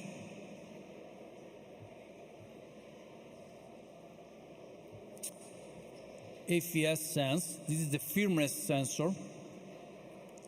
We use this usually for the companies that work with a ready-to-eat product.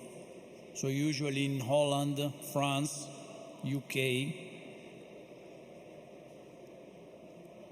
This is a system through acoustic firmness sensor that measures the firmness and elasticity properties of your avocados across the surface of avocado, guaranteeing global results instead of a local results.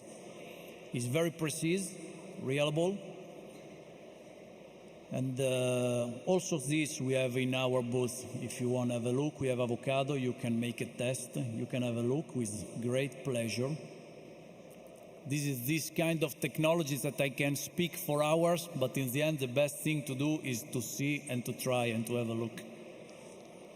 So it's an acoustic measurement analysis through acoustic response. Create uniform firmness batches. In scan, internal quality. This is a system, it works in a different way. It works through near-infrared technology. You can see what is possible to see inside. It's a non-destructive. It's not like this old system you could find in the past that touch the fruit. We don't touch, we don't damage the fruit. We look internally. This is very good, especially for the dry matter. It's able to see the dry matter, and not only good and bad, even different categories in the dry matter. That can really be interesting for avocado producers.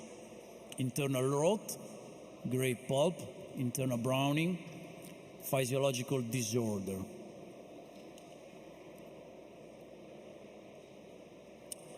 So, quality sorting in scan benefits, labor reduction, tracking prices, tool towards suppliers, meeting customers through supermarket demand.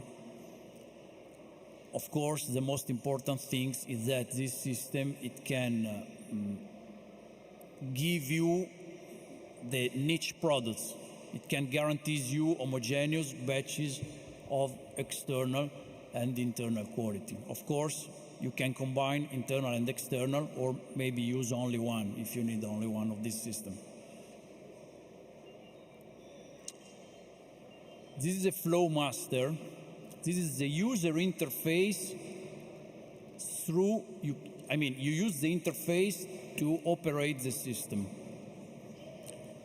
which is something logical, but is not always that logical, because a lot of companies, they use very complicated systems that to operate, you need to be an engineer.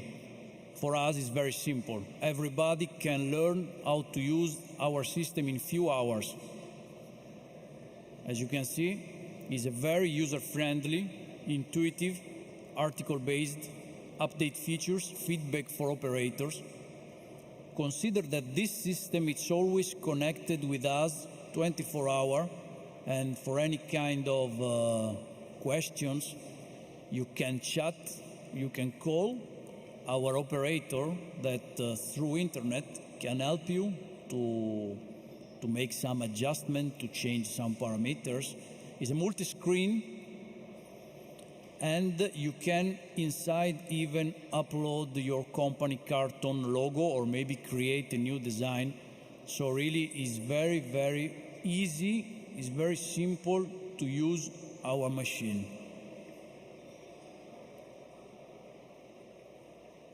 Service network, local support, help desk support. We have a lot of service, not only in Holland, in Italy. We have also in Colombia, Chile, Mexico, Canada, US, Spain. You will always find somebody if you need something. So this is a machine. I put this as an example, divided in all the parts. From the feeding,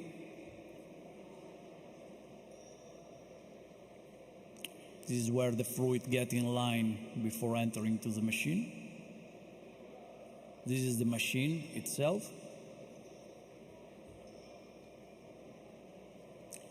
Here you have automatic filler. Here you have the baking tables. This is just an example. We never sold the machine the same as another one. We always design the machine depending even by your warehouse. We have to take the shape of a warehouse in order to let the machine stay inside.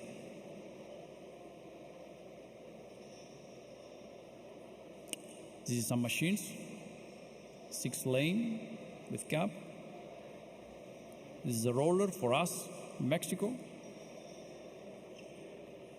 Again with caps, 6-lane.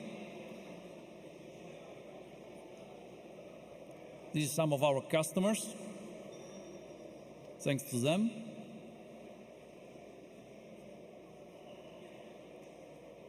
For any doubt or clarification, this is my contact. I invite you to pass to the stand if you have time. As I promised, I was fast. Thank you very much. Thank you, Alessandro, very much. Thank you very much.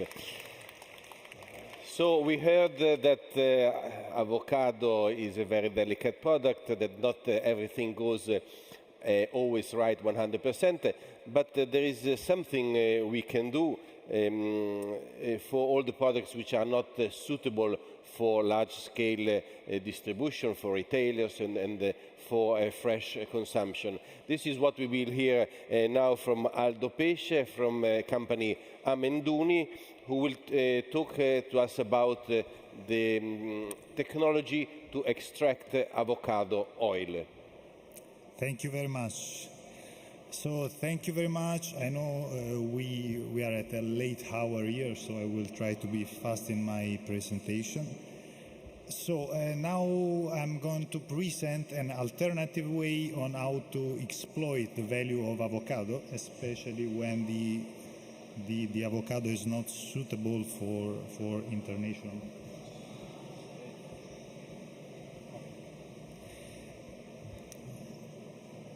So as we have seen before, the worldwide production of avocado is becoming larger because the product is much more always requested by the markets. The first market, international market for avocado is of course Mexico, followed by other countries in South America and Central America. So basically these are the countries that are producing not only avocado but also avocado oil.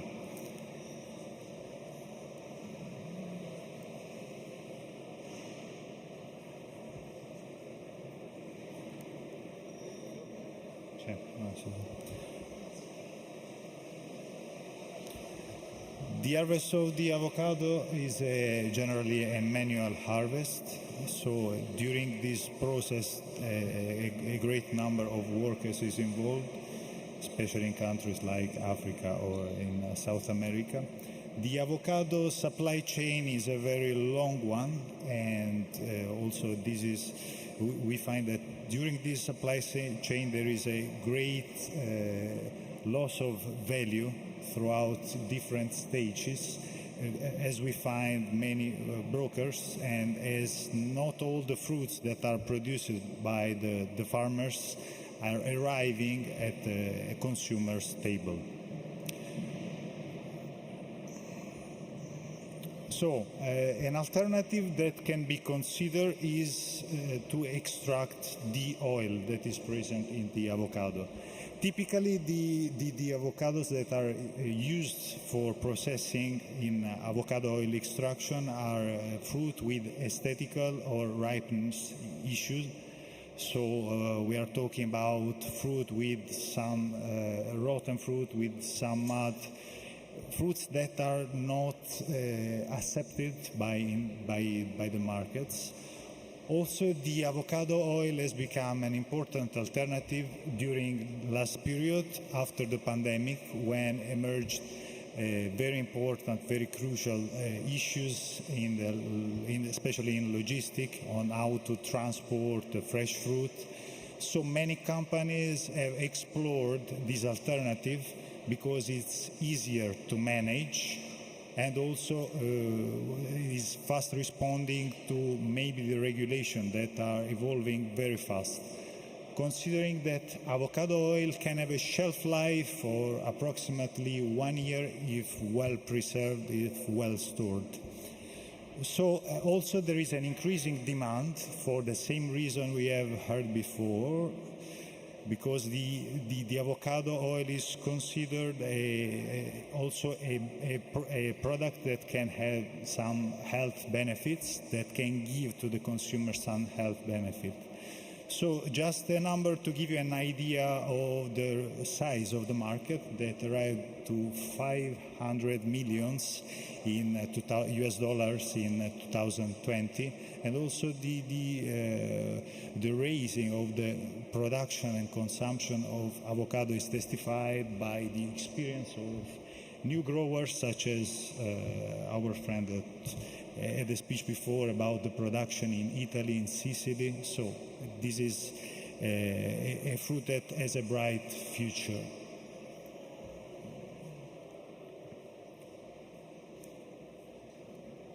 So let's now talk about our experience in avocado oil extraction. Our company, Amenduni, is a company based in the south of Italy, in the city of Bari, the capital city of olive oil in Italy. So what we have done some experiences with some major avocado oil producers almost 15 years ago. What we have done, we have tried to replicate more or less the same chain that is used to produce the olive oil. We have tried to replicate the same experience with avocado oil. So nowadays we can count on a massive experience with more than 60 lines installed and successfully operating all over the world in different countries. We are talking about Mexico, Peru, Colombia, also in Africa, in countries such as Kenya, just to name few customers such as Via Avocado, Mevi, Chosen Foods, and many, many more. So, but our main goal is to have a technical assistant, a technical service present, because we know the value of any single minute during the harvest, so the machine must be keeping running all the time. And what we are following our customers not only by a technical point of view, we are also offering some sort of consultancy on how they can exploit at the maximum the extraction line. So Amenduni as a company is part of Gruppo Valbruna. This is one of the largest stainless steel producers in Europe, with a turnover of more than 2 billion euros. It's a very huge one, with 4 producing plants, 2 in Italy, 1 in the USA in Indianapolis, and another one in Canada. So we can say that we are part of a very strong group by a financial point of view, but not only. We can say also that we are the sole company in the sector that can control the quality, starting from the raw material, arriving to the final machine. So now let's take a look on how is composed the line for the avocado oil extraction. At the far right, we have the crusher and the destoner. These are 2 alternative machines. We find these machines after the reception of the fruit. As said before, fruit typically with some defects. The crusher is used to crush the whole fruit. The destoner, on the other hand, is used to separate the pulp from the skin and the stone of the fruit. There is not an international accepted classification for avocado oil nowadays, but we typically distinguish 2 different kinds of avocado oil. Extra virgin is typically the oil that is extracted from second category fruits with just some small defects, such as aesthetic defects. On the other hand, the crude avocado oil is an avocado oil that is obtained starting from avocados with major defects, over-ripened brownish avocados that are not marketable and that are processed with the machine for avocado oil extraction. After this stage, we have the malaxer. This is a machine mixing the avocado paste that is obtained from the crusher or the destoner. After this stage, we go to the decanter. The decanter is a centrifuge with a bowl inside and a screw rotating at differential speed, so in a way that the oil can be separated from the pulp. Of course, another important point is the ripening of the fruit. A very green fruit is normally not processed because to facilitate, to help the separation of the oil, typically there are some storage rooms before the extraction process. So the time of the, let's say, the waiting time for avocado to be processed, it varies accordingly to the variety of the fruit and the ripeness grade. So the whole pie of the avocado oil marketed nowadays is composed by 90% by crude avocado oil that is typically sold in bulk. In general, we can say that the price is fluctuating between 4.5 to 5.5 US dollar per kilo. This is an oil that is as an increased market, usually is used for cosmetic sector or for other sector, but is always used as a refined oil. We have a small slice that is the 10% that is composed by the extra virgin avocado oil. That is an oil that is usually sold in small quantities, bottled. This is a niche market. Hypothetically, we can say that if there were a market for the extra virgin avocado oil, the price could be around 10-11 US dollar per kilo. So now let's take a look at the avocado and the avocado oil at different stages. Starting from the top left, we have the fruit. This, let's say, brown fruit, that is the one that is typically processed.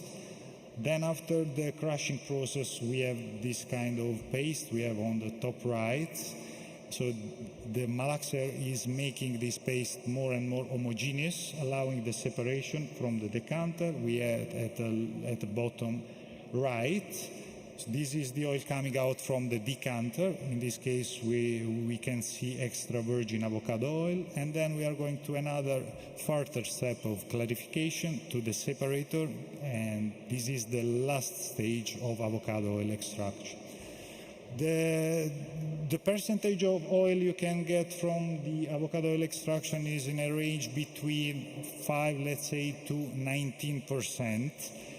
This is depending very much on the avocado variety you are processing. The richest in oil is the Hass variety, followed by others such as Fuerte, Pinkerton, and also we have some local variety, for example, in Africa, that have only, let's say, 5-6% of oil. So I hope you enjoyed my presentation, and for any further request on question, you can contact us. Thank you very much. Thank you very much, Aldo. We are now coming to the conclusion of this event. I would like to welcome on stage Tamara Gomez Marin, Minister Counselor and Consul General of the Embassy of Costa Rica.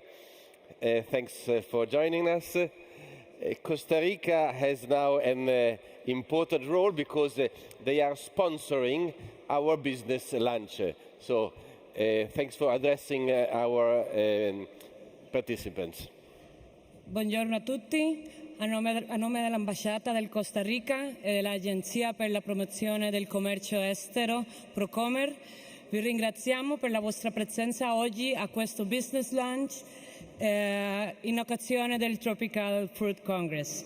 Costa Rica è un grande promotore di frutta e verdura come ananas, yucca, banane e altro. E speriamo di poter promuovere le opportunità che offrono dei prodotti del Costa Rica a tutti voi. Benvenuti. Grazie. Muchas gracias. Muchas gracias. Prego, vi invito tutti al business lunch. Grazie per aver partecipato. Thanks for taking part to the Tropical Fruit Congress 2022. Thank you. Oh, grazie.